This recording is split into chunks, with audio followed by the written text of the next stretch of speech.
എല്ലാവർക്കും cross media ടോക്കിലേക്ക് സ്വാഗതം. ഇന്ന് നമ്മുടെ കൂടെയുള്ളത് ജോൺസൺ തേക്കടിയിൽ അച്ഛനാണ്. അച്ഛൻ ക്രൈസ്തവ ന്യായവാദ മേഖലയിലും മറ്റ് ക്രിസ്ത്യൻ വിശ്വാസ സമർത്ഥന ഭാഗമായിട്ടുള്ള കാര്യങ്ങളിലൊക്കെ വളരെ സജീവമായിട്ടുള്ള ആളാണ്. എന്ന് മാത്രമല്ല, മണിപ്പൂരിൽ കഴിഞ്ഞ സമയങ്ങളിൽ നടന്ന വിഷയങ്ങളിൽ അവിടെ ക്രൈസ്തവ ഉന്മൂലനം പോലുള്ള സംഭവങ്ങൾ നടക്കുന്നു എന്നുള്ള ഒരു തിരിച്ചറിവിലേക്ക് ആളുകളെ മനസ്സിലാക്കിക്കും വിധം അച്ഛൻ്റെ ഇടപെടലുകൾ നമ്മൾ കണ്ടറിഞ്ഞതാണ്. അപ്പോൾ അച്ഛനുമായിട്ട് നമ്മൾ സംസാരിക്കുമ്പോൾ മണിപ്പൂരിൻ്റെ ഇപ്പോഴത്തെ അവസ്ഥ എന്താണ്, സമകാലിക രാഷ്ട്രീയ സംഭവങ്ങളുടെ വെളിച്ചത്തിൽ അതിനെ നമ്മൾ എങ്ങനെയാണ് നോക്കിക്കാണേണ്ടത്, ഇങ്ങനെയുള്ള കാര്യങ്ങളുടെ ഒരു വിശകലനത്തിലേക്കാണ് നമ്മൾ പോകുന്നത്. അച്ഛാ, സ്വാഗതം. മണിപ്പൂരിലെ സംഭവങ്ങൾ ഇപ്പോൾ അച്ഛൻ എങ്ങനെയാണ് കാണുന്നത്? അന്നത്തെ അച്ഛൻ പോയി കണ്ട ആ കലാപാന്തരീക്ഷത്തിൽ നിന്ന് മാറി ഒരു വ്യത്യാസം മണിപ്പൂരിന് ഇപ്പോൾ വന്നിട്ടുണ്ടോ? ഈ അടുത്ത സമയം വരെ വന്നിട്ടില്ല.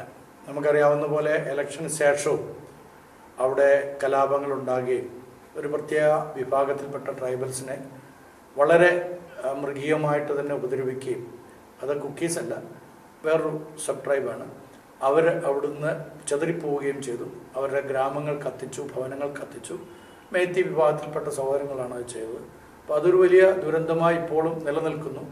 മൊത്തത്തിൽ മണിപ്പൂരിലെ അവസ്ഥയ്ക്ക് ഒരു പരിഹാരം ഉണ്ടായിട്ടില്ല എന്നുള്ളതാണ് ഇതുവരെയുള്ള, ഈ നിമിഷം വരെയുള്ള നമ്മുടെ റിപ്പോർട്ട്. ഗവൺമെന്റ് നിർജീവമായിട്ട് നോക്കി നിൽക്കുന്നു എന്ന നിലയിലല്ലേ നമുക്കതിനെ മനസ്സിലാക്കാൻ പറ്റുന്നത്? ഈ അടുത്തിടയ്ക്ക് അമിത്ഷാ, കേന്ദ്രമന്ത്രി അമിത്ഷായുമായിട്ട് അവിടുത്തെ മുഖ്യമന്ത്രി കാണാൻ ശ്രമിച്ചിട്ട് അത് നടന്നില്ല. അതുപോലുള്ള കാര്യങ്ങൾ നമ്മുടെ പ്രമുഖ മാധ്യമങ്ങൾ തന്നെ റിപ്പോർട്ട് ചെയ്തു.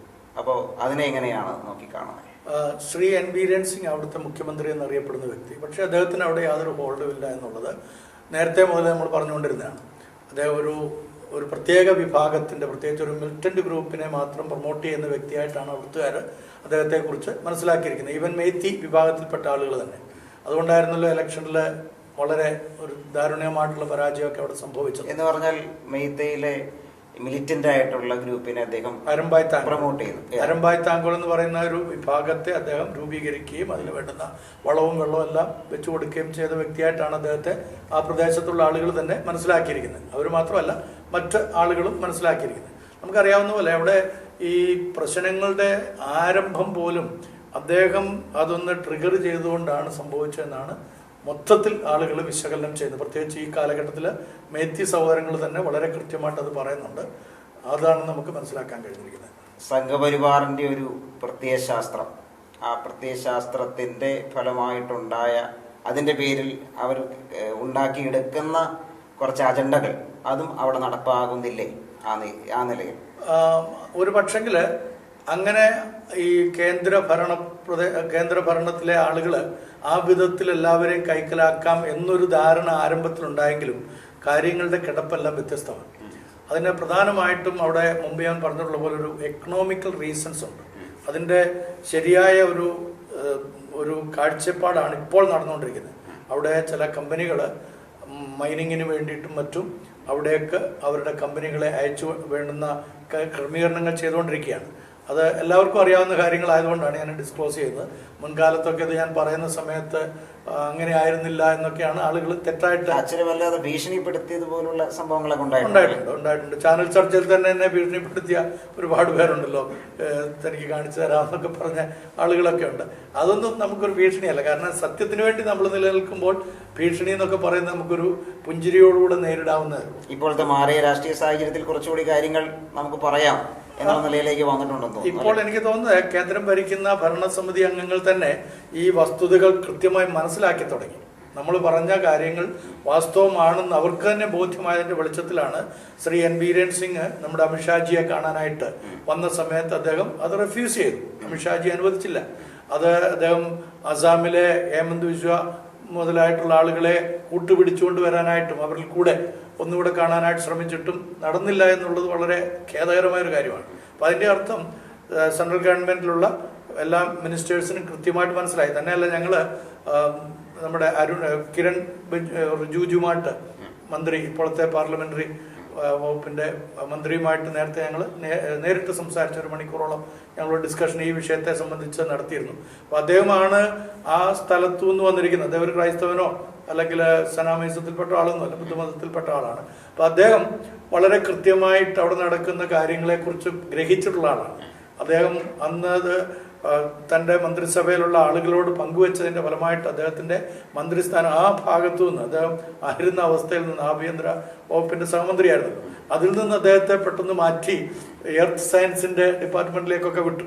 അപ്പോൾ അതൊക്കെ അദ്ദേഹത്തിന് നന്നായിട്ട് അറിയാം. അപ്പം അവർക്കെല്ലാവർക്കും അറിയാവുന്ന ഒരു വസ്തുതയായിരുന്നെങ്കിലും അത് ഡിസ്ക്ലോസ് ചെയ്യാൻ, അത് കൃത്യമായിട്ട് പങ്കുവെക്കാനായിട്ട് അവരെല്ലാം ഭയപ്പെട്ടിരുന്നു. അതിന് കാരണം അദ്ദേഹം തന്നെ പറഞ്ഞിട്ടുണ്ട്, റിജുജി തന്നെ പറഞ്ഞത്, ഈ വിഷയത്തെ സംബന്ധിച്ച് ആരും മിണ്ടിക്കൂടെന്നാണ് അമിത്ഷാജി ഞങ്ങളോട് പറഞ്ഞിരിക്കുന്നതെന്നാണ് അദ്ദേഹം ഞങ്ങൾ ചെന്ന സമയത്ത് ഞങ്ങളോട് പങ്കുവെച്ചത്. അപ്പം ആ ഒരു അവസ്ഥയായിരുന്നു അന്ന്. എന്നാൽ ഇന്ന് അവർക്കും മനസ്സിലായി, തന്നെയുമല്ല ഇതൊരു വംശീയ കലാപം അല്ലെങ്കിൽ ഇതിനകത്തൊരു മതത്തിന്റെ ആംഗിൾ ഉണ്ടെന്നുള്ളത് ആദ്യമായിട്ട് പറഞ്ഞത് മെയ് മാസം 4-ാം തീയതി. വംശീയ കലാപം എന്നാണോ നമ്മൾ പറയേണ്ടത്, അത് വംശീയവും വർഗീയവുമായ രണ്ടും കൂടെ ചേർന്ന്, അതിന് വംശീയം ആയിരുന്നില്ല അന്ന് ഓർഗനൈസറിൽ വന്നത്. ഓർഗനൈസറിൽ വന്നത് അതൊരു മതകലാപമാണ് എന്ന് പറഞ്ഞിട്ടാണ് ഓർഗനൈസറിൽ. അത് മെയ് 4-ാം തീയതി വരുന്നു. മെയ് 3-ാം തീയതി പ്രശ്നം ഉണ്ടാകുന്നു കഴിഞ്ഞ വർഷം. പെട്ടെന്ന് തന്നെ 4-ാം തീയതി വരുന്നത് ഇതൊരു വർഗീയ കലാപമായിട്ടാണ് ചിത്രീകരിച്ചു വന്നത്. നമ്മളാരും പറഞ്ഞല്ല, നമ്മൾ അന്നും ഇന്നും ഒരേ സ്റ്റാൻഡ് തന്നെയാണ്. ഇതിനകത്ത് വർഗീയത വന്നിരിക്കുന്നു, എന്നാൽ അതിനേക്കാൾ അപ്പുറമായിട്ട് ഇതിനകത്തൊരു എക്കണോമിക്കൽ റീസൺസ് ഉണ്ട്, അതിനകത്തൊരു പൊളിറ്റിക്കൽ റീസൺസ് ഉണ്ട്. ഈ കാര്യങ്ങൾ അന്നും പറയുന്നു, ഇന്നും പറയുന്നു, ആ രീതിയിൽ തന്നെയാണ് പോകുന്നത്. എന്നാൽ ക്രൈസ്തവരുടെ മേലായിരുന്നു ഇതിന് ഏറ്റവും കൂടുതൽ ഭീതി പരത്തുന്ന തരത്തിലുള്ള അക്രമങ്ങൾ ഉണ്ടായത്. ക്രൈസ്തവ ഉന്മൂലനം തന്നെയായിരുന്നു വാസ്തവത്തിൽ അവർ പ്ലാൻ ചെയ്തിരുന്നതെന്ന് നമുക്ക് മനസ്സിലാക്കാൻ കഴിയും. മെയ്തൈകൾ എന്ന് പറയുമ്പോൾ അത് ഭൂരിഭാഗവും വൈഷ്ണവരാണ്. നേരത്തെ ഗോത്രവർഗക്കാരാണെന്ന് പറയുമ്പോൾ തന്നെ അവരുടെ വിശ്വാസത്തിന്റെ ഭാഗമായിട്ട് കൂടിയല്ലേ ഇവർ ഈ കുക്കികൾ എന്ന് പറയുമ്പോൾ ഭൂരിഭാഗം ക്രൈസ്തവരാണ്. അതിന്റെ ഭാഗമായിട്ട് കൂടിയല്ലേ ഇത്തരത്തിലുള്ള നമ്മളിപ്പോൾ എക്കണോമിക്കലായിട്ട് റീസൺ എന്നൊക്കെ പറയുമ്പോൾ തന്നെയും അങ്ങനെ ഒരു റീസൺ ഇല്ലേ, ഇങ്ങനെ ഒരു ട്രാൻസ്ഫോർമേഷൻ ഈ കുക്കികൾക്ക് ബൈബിളിന്റെയും യേശുക്രിസ്തുവിന്റെയും ഒക്കെ കാരണത്താൽ വന്നത് മൂലമുള്ള ഒരു ദേഷ്യം കൂടി അവർക്ക് അതിലില്ലേ? അതിനെ നമ്മൾ രണ്ടായിട്ട് കാണണം. ഒന്ന്, ഈ കാങ്കുളോപ്പാക്കർ എന്നായിരുന്നല്ലോ ആ ദേശത്തെ അറിഞ്ഞുകൊണ്ടിരുന്നത്. 300 വർഷങ്ങൾക്ക് മുമ്പാണ് അവിടെ ഒരു വലിയ മതപരിവർത്തനം നടക്കുന്നത്. അവരെല്ലാം ഗോത്രവർഗത്തിൽപ്പെട്ട ആളുകളായിരുന്നു അന്ന്. അപ്പം ഒരു സ്വാമിജി വരികയും, ഒരു ബ്രാഹ്മണ വിഭാഗത്തിൽപ്പെട്ട ഒരു ബ്രാഹ്മണൻ അവിടെ വരികയും, സന്യാസി, അദ്ദേഹം വന്നിട്ട് ഈ ആളുകൾക്ക് അവർക്കൊരു മ്ലേച്ഛരാജ്യം ഉണ്ടാക്കണം. അപ്പോൾ ആ മ്ലേച്ഛരാജ്യം ഉണ്ടാക്കാൻ വേണ്ടിയിട്ട്, സാൻസ്ക്രൈറ്റൈസേഷൻ നടത്താൻ വേണ്ടിയിട്ട് ആദ്യം ചെയ്തത് ഇവർക്ക് ക്ഷത്രിയ പദവി കൊടുത്തു. ആ സമയത്ത് മറ്റുള്ളവരൊക്കെ ഗോത്രവർഗത്തിൽ, അവരെ ഈ കുക്കികളായിരുന്നാലും നാഗാസ് ആയിരുന്നാലും അവരുടെ ബാക്കിയുള്ള ആളുകൾ, ഇപ്പം നമ്മുടെ ഇതിൻ്റെ മേരി കോമിൻ്റെ ട്രൈബ് ആയിരുന്നാലും ഒക്കെ അവരെല്ലാം മലമുകളിൽ തന്നെയായിരുന്നു പാർത്തിരുന്നത്. അപ്പോൾ ഈ താഴ്വാരങ്ങളിൽ പാർത്തിരുന്ന ഈ ജനത, അവർക്കൊരു പ്രത്യേക രാജ്യവും രാജ സംവിധാനവും ഒക്കെ ഉണ്ടായിരുന്നു. അവർക്ക് ക്ഷത്രിയ പദവി കൊടുക്കുകയും നിർബന്ധിതമായിട്ടുള്ള മതപരിവർത്തനം നടത്തുകയും ചെയ്തു. അന്ന് ഒരു ഹിന്ദുയിസത്തിന്റെ ഭാഗമായിട്ടാണ് സനാമയിസം അവിടെ ഡെവലപ്പ് ചെയ്തെടുത്തത്. ആ ഡെവലപ്മെന്റ്സ് നല്ല രീതിയിൽ തന്നെ നടക്കുകയും, എന്ന് പറഞ്ഞാൽ അച്ഛാ, ഈ തീവ്ര ഹിന്ദുത്വ ആശയങ്ങളുടെ ഒരു വേര് നമുക്ക് സനാമഹിസത്തിൽ കാണാം കൃത്യമായിട്ടും. അല്ല, അന്നില്ലായിരുന്നു. അന്ന് അവർ കണ്ടത്, അന്ന് അവർക്ക് ഈ ക്ഷത്രിയ പദവി കൊടുത്തെന്തിനാന്ന് വെച്ച് കഴിഞ്ഞാൽ, ഈ ബ്രാഹ്മണന്മാര് ഈ ഇപ്പൊ നമ്മൾ പറയുന്നതായിട്ടുള്ള ബർമ്മ പോലുള്ള സ്ഥലങ്ങളിൽ നിന്ന്, മ്യാൻമറിൽ നിന്നൊക്കെ അന്ന് ഇങ്ങോട്ട് കുടിയേറണം. അവർക്ക് അതേപോലെ നമ്മുടെ ഈസ്റ്റ് ബംഗാളിൽ നിന്നൊക്കെ ഉള്ള ആളുകൾക്ക് ഇങ്ങോട്ട് കുടിയേറാൻ വേണ്ടിയിട്ടുള്ള ഒരു പോംവഴിയായിട്ടാണ് അവരിതിനെ കണ്ടത്. കാരണം അന്ന് ഇവിടുത്തെ മുഗൾ സാമ്രാജ്യത്തിന്റെ ഒക്കെ ഭരണകാലഘട്ടമാണ്. അപ്പോൾ അവർ ഈ ഹൈന്ദവ സന്യാസിമാരെയൊക്കെ ഒരുപാട് പീഡിപ്പിച്ചു. ബ്രാഹ്മൺസും ഒക്കെ ഒത്തിരി ഞെരുക്കപ്പെട്ട സമയത്ത് അവർക്ക് രക്ഷപ്പെടാൻ വേണ്ടി, അതിനെ നമുക്ക് കുറ്റപ്പെടുത്താൻ കഴിയല്ല, അവരവിടെ വന്നു. അവരുടെ മതാചാരം അനുസരിച്ച്, അല്ലെങ്കിൽ അവരുടെ ഈ സനാതന ധർമ്മം അനുസരിച്ച് അവരിങ്ങനെ ഈ ചാതുർവർണ്ണ്യം അവിടെ ഇംപ്ലിമെന്റ് ചെയ്യാനായിട്ട് ശ്രമിച്ചു. ആ ഇംപ്ലിമെന്റേഷൻ നടന്നപ്പോഴാണ് ഇവർക്ക് ഒരു പ്രത്യേക പദവി കൊടുത്ത് ക്ഷത്രിയർ എന്നുള്ള പദവി. അപ്പൊ ആ ക്ഷത്രിയർ എന്നുള്ള പദവി കൊടുക്കുമ്പോൾ തന്നെ അതിനകത്ത് ഈ ഇവരറിയുന്നില്ല ഇത്. പക്ഷേ ആ സനാമയുസത്തിലേക്ക് അവർ വന്നില്ലെങ്കിൽ, ആ ഹിന്ദുയിസം സാൻസ്ക്രൈറ്റൈസേഷനിലേക്ക് അവർ വന്നില്ലെങ്കിൽ അവരെ കൊല്ലുന്ന ഏർപ്പാടും ഉണ്ടായിരുന്നു. അവിടുത്തെ രാജാക്കന്മാരൊക്കെ അങ്ങനെ ഒരുപാട് പേരെ കൊന്നായിട്ടും, മതപരിവർത്തനം നടത്താൻ താല്പര്യമില്ലാത്തവരെ കൊന്നായിട്ടൊക്കെ നമ്മൾ ചരിത്ര ഗ്രന്ഥങ്ങളിൽ കൃത്യമായിട്ട് കാണിക്കുന്നുണ്ട്. അപ്പം ആ വിധത്തിൽ അതിനെ നമ്മൾ കാണും. അന്നത്തെ ഒരു നിലനിൽപ്പിന്റെ ഭാഗമായിട്ട് കണ്ടു. അതിനുശേഷം ഈ കുക്കികളും നാഗാസും അവർ ഗോത്ര വിഭാഗത്തിൽപ്പെട്ട ആളുകളാണ്. ശരിക്കും അവർ 1906 നാഗാസ് ക്രിസ്ത്യ വിഭാഗത്തിലേക്ക് വരുന്നത്. അതിനുശേഷം ഈ നാഗാസിന്റെ പ്രവർത്തനം കൊണ്ടാണ് കുക്കികൾ ക്രിസ്ത്യ വിശ്വാസത്തിൽ വരുന്നത്. ഈ നാഗാസും കുക്കികളും തമ്മിൽ ശത്രുതയിലുണ്ടായിരുന്നു, കുക്കികളും തമ്മിൽ ശത്രുതയിലുണ്ടായിരുന്നു. ഒരു കാര്യം നമ്മൾ ഓർക്കണം, ഈ ഇന്നോളമുള്ള ചരിത്രത്തിൽ, അതായത് കഴിഞ്ഞ വർഷം മെയ് 3 വരെയുള്ള ചരിത്രത്തിൽ ഈ മേത്തികളും കുക്കികളും തമ്മിൽ ഒരിക്കലും കലാപം ഉണ്ടായിട്ടില്ല. ഇപ്പൊ ഇവിടെ ഒക്കെ ചില മെത്രാന്മാരടക്കം അവരുടെ അറിവിന്റെ പാപ്പരത്വം വളരെ വിസിബിളാക്കി അവർ പറഞ്ഞ കാര്യങ്ങൾ തെറ്റായിട്ടുള്ള, അവരൊരിക്കൽ പോലും കലാപം ഉണ്ടായിട്ടില്ല. ഞാൻ പല ചരിത്ര ഗ്രന്ഥങ്ങളിലെ പരിശോധനയ്ക്ക് വിധേയമാക്കി അവിടുത്തെ കുക്കികൾ നേതാക്കന്മാരോട് ചോദിച്ചു, മേത്തി ലീഡേഴ്സിനോട് ചോദിച്ചു, പ്രത്യേകിച്ച് മേത്തി ലീപ്പുണ്ട ആളുകളുമായിട്ടൊക്കെയുള്ള ഇന്ററാക്ഷൻസ് നമുക്കുണ്ടായിരുന്ന സമയത്തും അരമ്പായ് താങ്കോളിന്റെ ആളുകളുമായിട്ട് ബന്ധപ്പെട്ടപ്പോഴൊക്കെ നമ്മൾ ചോദിച്ചു. എന്നിട്ട് അവർ പറയുന്നത് ഇതുവരെ ഞങ്ങൾ തമ്മിലൊരു പ്രശ്നം ഉണ്ടായിട്ടില്ല. അത് അരമ്പായ് താങ്കോളിന്റെ ആൾക്കാർ അവരും സമ്മതിക്കുന്നുണ്ട്, ഞങ്ങൾ തമ്മിലൊരു പ്രശ്നം ഉണ്ടായിട്ടില്ല. ശരിക്കും നാഗാസും കുക്കികളും തമ്മിൽ പ്രശ്നം ഉണ്ടായിട്ടുണ്ട്. നമുക്കറിയാവുന്ന പോലെ 1992 മുതൽ 95 വരെ വലിയ ഒരു വാർ. അതെന്തിനാന്ന് വെച്ച് കഴിഞ്ഞാൽ ലാൻഡ് വാർ ആയിരുന്നു. അവരുടെ അസ്തിത്വത്തിന്റെ ഭാഗമായിട്ട് രണ്ടു കൂട്ടരും കണ്ടു. അപ്പം കുക്കികളെല്ലാം മറ്റു സ്ഥലങ്ങളിൽ നിന്ന് കുടിയേറിയവരാണെന്ന് നാഗാസ് പറഞ്ഞു. അല്ല, ഞങ്ങൾ തദ്ദേശീയരാണ്. അതിന്റെ തെളിവെന്ന് പറയുന്നത് 1917 മുതൽ 19 വരെ ഞങ്ങൾ ആംഗ്ലോ കുക്കി വാർ എന്നും പറഞ്ഞിട്ട് അതിന്റെ എല്ലാ തെളിവുകളും ഞങ്ങളുടെ ഉണ്ട്. ശരിയുമാ, ആദ്യമൊക്കെ ഞാനും തിരസ്കരിച്ചെങ്കിലും പിന്നീട് അവർ തെളിവുകൾ കാണിച്ചപ്പോൾ നമ്മൾ അംഗീകരിച്ചേ പറ്റുള്ളായിരുന്നു. കൊൽക്കത്തയിലെ ലൈബ്രറിയിൽ നിന്നൊക്കെ അവരുടെ ആ ചരിത്രങ്ങൾ എഴുതിയ പുസ്തകങ്ങളൊക്കെ നമ്മളെ കാണിച്ചത്. അപ്പൊ അത് വാസ്തവമായിട്ടുള്ള കാര്യം. അപ്പൊ രണ്ടു കൂട്ടരും അവിടെ തന്നെ ഉണ്ടായിരുന്നു. പക്ഷേ അന്നത്തെ ഈ അങ്ങോട്ടും ഇങ്ങോട്ടും പോകാനുള്ള സൗകര്യങ്ങളൊന്നും ഇല്ലല്ലോ. അപ്പൊ ഇവർക്ക് അറിയത്തില്ലായിരുന്നു, ഓരോ മലകളിലാണല്ലോ ഇവർ താമസിക്കുന്നത്. അപ്പൊ ഏത് വിഭാഗമാണെന്ന് ഇവർക്ക് അങ്ങോട്ടും ഇങ്ങോട്ടും അറിയത്തില്ലായിരുന്നു.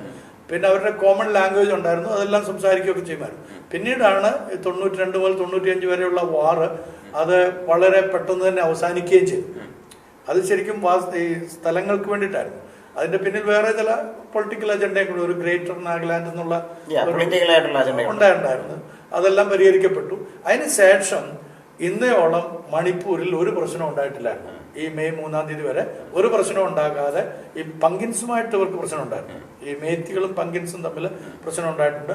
ആ പ്രശ്നം പെട്ടെന്ന് തന്നെ പരിഹരിക്കപ്പെട്ടു. അന്ന് മുസ്ലിം ലീഗിന്റെ ആളുകളൊക്കെ ഇടപെടുകയും അത് വളരെ പെട്ടെന്ന് തന്നെ 1-2 ദിവസം കൊണ്ട് പരിഹരിക്കപ്പെടുകയും. ചെറിയ ന്യൂനപക്ഷം മുസ്ലിംസും ഉണ്ട്, 9%. അവരെയാണ് പങ്കിൻസ് എന്ന് വിളിക്കപ്പെടുന്നത്. മേത്തി പങ്കിൻസിന് അതുവരെ അവർ മേത്തികളെന്ന് അറിയപ്പെട്ടിരുന്നത്. അപ്പോൾ മുസ്ലിംസിനെ പെട്ടെന്ന് തിരിച്ചറിയാൻ വേണ്ടി പങ്കിൻസ്. അപ്പൊ ഇവരെല്ലാവരും വളരെ ഐക്യമായിട്ടാണ് പിന്നീട് ജീവിച്ചത്. തന്നെയല്ല 21-ാം നൂറ്റാണ്ട് വന്നു കഴിഞ്ഞപ്പോഴത്തേക്ക് വിദ്യാഭ്യാസം എല്ലാ മേഖലകളിലും വന്നല്ലോ. അപ്പം ഇവർ ഒരുമിച്ച് പാർക്കുന്നു, ഒരുമിച്ച് ജോലി ചെയ്യുന്നു, എല്ലാ തരത്തിലും നല്ലൊരു ആഘോഷകരമായ ജീവിതം തന്നെയായിരുന്നു. അപ്പോഴാണ് ഈ 2003 മുതൽ പൊളിറ്റിക്കൽ ഒരു ഇന്റർഫിയറൻസ്, ഒരു നെഗറ്റീവായിട്ട് അവിടെ വരാൻ ആഗ്രഹിച്ചത്.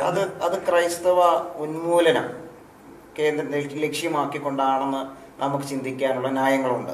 തീർച്ചയായിട്ടും. അതിനകത്ത് പ്രത്യേകിച്ച് ഈ കുക്കികളെ മാത്രമല്ലല്ലോ ഇവർ ഉപദ്രവിച്ചത്. അല്ല, ഈ കുക്കികൾ ഭൂരിഭാഗവും ക്രൈസ്തവരാണ്. അവർ 80% ക്രൈസ്തവരാണ്. നാഗന്മാർ 98% ക്രൈസ്തവരാണ്. അപ്പൊ ഇവർക്കുണ്ടായ റിഫോർമേഷൻ, പരിവർത്തനം, ഞാൻ മനപരിവർത്തനം മാത്രമല്ല, സാമൂഹികമായിട്ടുള്ള പരിവർത്തനം, അത് മാത്രമല്ല മെയ്തയിൽ നിന്ന് ഈ ക്രിസ്തീയ വിശ്വാസത്തിലേക്ക് വന്നവർക്കുണ്ടായ പരിവർത്തനം, ഇതൊക്കെ അതിനൊരു കാരണമായിട്ട് വരുന്നില്ലേ? അത് ഞാൻ പറഞ്ഞു വന്നേ. അപ്പൊ ഈ മെയ്ത്തികൾക്ക് കൂടെ മെയ്ത്തി ക്രൈസ്തവർക്കാണ് ഏറ്റവും കൂടുതൽ ബാധിക്കപ്പെട്ടത്. 249 ചർച്ചസിൽ കുക്കികളുടെ ചർച്ചസ് മാത്രമല്ല, അവിടുത്തെ മെയ്ത്തി ക്രൈസ്തവരുടെ ചർച്ചസും കൂടെയാണ് ഡിമോളിഷ് ചെയ്യപ്പെട്ടത്, കൂടുതൽ ആക്രമിക്കപ്പെട്ടതും മെയ്ത്തി ക്രൈസ്തവർ പീഡിപ്പിക്കപ്പെടുകയും ചെയ്തിട്ടുണ്ട്.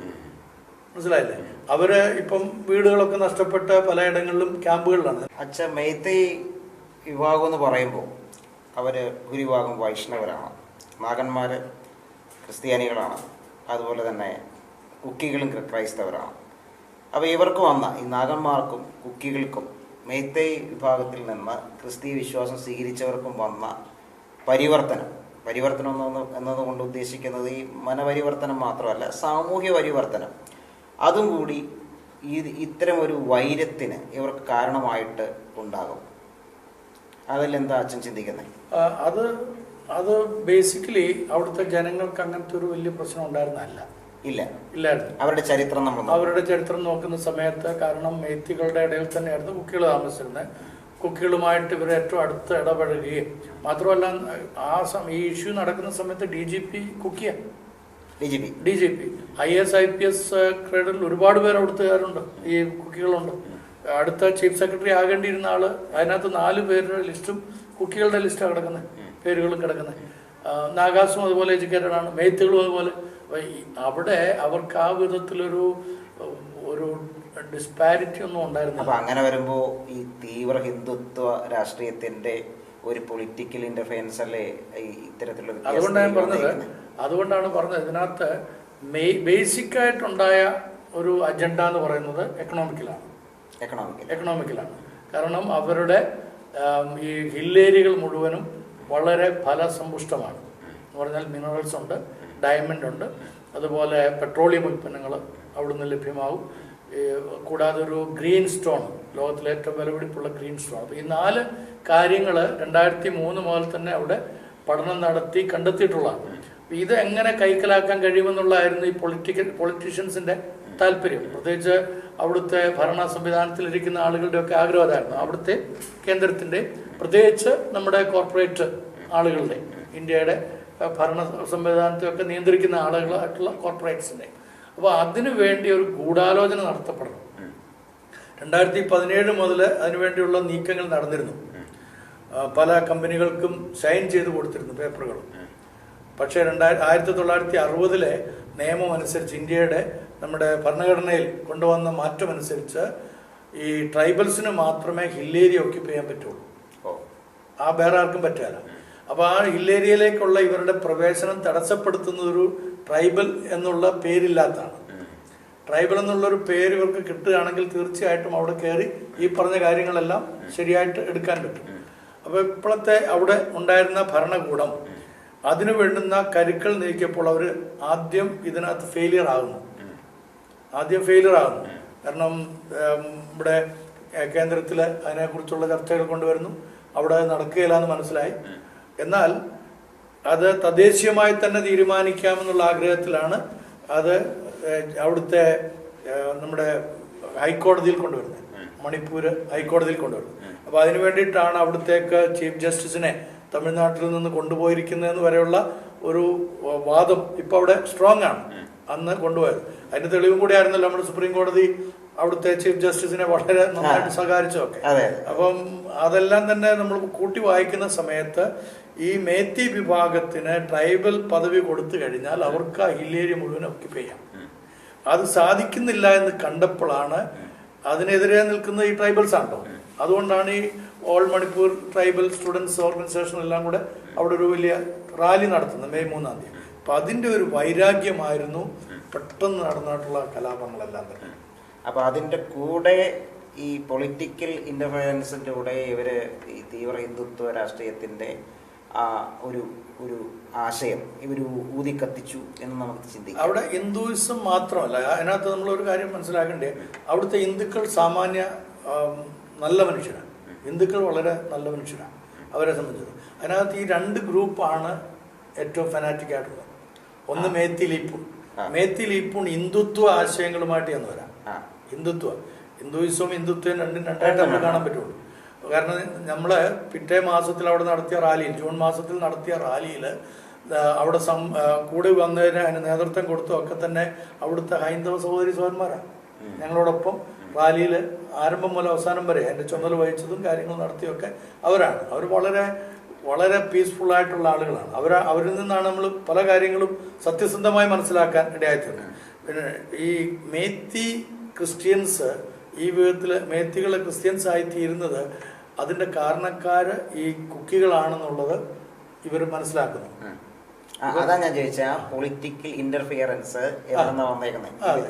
അതിന് കാരണം ഈ മേത്തികളിൽ നിന്ന് ആരെങ്കിലും ക്രിസ്ത്യാനികളാകുന്നുണ്ടെങ്കിൽ അവിടുത്തെ മിഷൻ പ്രവർത്തനമെല്ലാം കുക്കികൾ ഏറ്റെടുത്ത് നടത്തുന്നു. നാഗാസും ചെയ്യുന്നുണ്ട്, പക്ഷെ നാഗാസിനേക്കാൾ കൂടുതൽ കുക്കികളാണ് ഇവർക്ക് സപ്പോർട്ട് ചെയ്യുന്നത്. റീസൺ കഴിഞ്ഞിട്ട് ഈ രണ്ടാമത് വരുന്ന ഒരു റീസൺ ആണ് കൺവേർട്ട് ചെയ്യുന്നു. അതെ, കൺവേർട്ട് ചെയ്യുന്നത് മാത്രമല്ല അവർക്ക് സപ്പോർട്ടുകൾ എഡ്യൂക്കേഷൻ ലെവലിൽ സപ്പോർട്ട് കൊടുക്കുന്ന ഈ കുക്കികളെല്ലാം തന്നെ വളരെ സൊഫിസ്റ്റിക്കേറ്റഡ് ആയിട്ടുള്ളവരാണ്. ഈ 3 ഗ്രൂപ്പിൽ ഏറ്റവും കൂടുതൽ സൊഫിസ്റ്റിക്കേറ്റഡ് കുക്കികളാണ്. അപ്പൊ അവർ ചർച്ചസ് പണിത് കൊടുക്കുന്നു. മാത്രമല്ല പണിത് കൊടുക്കുന്ന ചർച്ചസിൽ അവിടുത്തെ പാസ്റ്റേഴ്സിനൊക്കെ ഇവർ സപ്പോർട്ട് ചെയ്യുന്നു. പുതുതായിട്ട് വിശ്വാസത്തിൽ വരുന്ന ആളുകൾക്ക് ജീവിക്കാനുള്ള തൊഴിൽ മേഖലകളിലേക്ക് അവരെ കൊണ്ടെത്തിക്കുന്നു. അപ്പോൾ അതൊരു ഒരു റാപ്പിഡ് ഗ്രോത്ത് സോഷ്യലി ഇവർക്കുണ്ടാകുന്നു. അതേപോലെ തന്നെ എഡ്യൂക്കേഷനിൽ അവർ ഡെവലപ്പ് ചെയ്യുന്നു. ഈ മേത്തികളിൽ തന്നെ SC വിഭാഗത്തിൽപ്പെട്ട ആളുകളുണ്ട്. അവർ വളരെ പാവങ്ങളാണ്. ഫിഷർമാൻ കമ്മ്യൂണിറ്റിയൊക്കെ അതിനകത്ത് ധാരാളമുണ്ട്. അവർക്ക് യാതൊരു വിധത്തിലുള്ള ജീവിത മാർഗങ്ങളും ഇല്ലാത്തവരാണ് പലരും. അപ്പോൾ അവരെ എല്ലാം അസിസ്റ്റ് ചെയ്യുന്നത് ഈ കുക്കികളാണ്. അപ്പൊ അതാണ് ഇവരോടുള്ള ഒരു വൈരാഗ്യത്തിന്റെ ഒരു പ്രധാനപ്പെട്ട റീസൺ. അപ്പൊ ഈ എക്കണോമിക്കൽ റീസൺ കൂടാതെ ഇവർക്ക് വന്ന ഈ ട്രാൻസ്ഫോർമേഷൻ ഈ മിലിറ്റന്റ് ഗ്രൂപ്പുകൾക്ക് വലിയൊരു തിരിച്ചടിയാണ്. കാരണം ഈ സനാമഹിസം രൂപീകരിച്ചതിന് എന്തിനാ എല്ലാവരെയും സനാമഹിസത്തിലേക്ക് കൊണ്ടുപോകാനായിട്ട് കുക്കികളെ നാഗാസിനെ അടക്കം പഴയ കാങ്കോപ്ലാക്ക് എന്ന് പറയുന്ന ആ രീതിയിലേക്ക് തന്നെ ഇവരെ കൊണ്ടെത്തിക്കുക എന്നുള്ള രീതിയിലാണിത് ഈ അരമ്പായ് താങ്കോൾ ഉണ്ടായിരിക്കുന്നത്. അപ്പൊ ഈ അരമ്പായ് താങ്കോൾ എന്ന് പറയുന്ന ആ മിലിറ്റന്റ് ഗ്രൂപ്പ് ഇതിനു വേണ്ടി നേരത്തെ തന്നെ വളരെ ക്രിയേറ്റീവായിട്ട് പല കാര്യങ്ങളും ക്രമീകരിച്ചിരുന്നു. ഈ അരമ്പായ് താങ്കോളും മെയ്തൈ ലിപ്പൂണും ഒരേ ആശയത്തിൽ അല്ല, അവർ തമ്മിൽ ഫ്രിക്ഷൻ ഉണ്ടായിരുന്നു. അവര് ഈ മെയ് 3-ാം തീയതി വരെ അങ്ങോട്ടും ഇങ്ങോട്ടും ഫ്രിക്ഷൻ ഉണ്ടായിരുന്നു. കാരണം മേത്തി ലിപ്പൂൺ ഉണ്ടായിരിക്കുന്ന ഹിന്ദുത്വ അജണ്ടയിലേക്ക് കൊണ്ടുവരാൻ പറഞ്ഞ സംഘപരിവാറുമായിട്ട് അവിടുത്തെ ജനങ്ങളെ ബന്ധിപ്പിക്കാൻ. എന്നാൽ ഇവരാകട്ടെ ഈ അരമ്പായ് താങ്കോളാകട്ടെ അവർ സനാമഹിസത്തിലേക്ക് ആളുകളെ കൊണ്ടുപോകാന്നുള്ള അവരെ മാത്രമല്ല, മേത്തികളെ മാത്രമല്ല, കുക്കികളെയും നാഗാസിനെയും അതുപോലെ തന്നെ കോമിനെയും എല്ലാവരെയും പഴയ മണിപ്പൂർ മൊത്തത്തിൽ സനാമഹിസത്തിലേക്ക് കൊണ്ടുപോകുക എന്നുള്ളതായിരുന്നു അവരുടെ ആഗ്രഹം.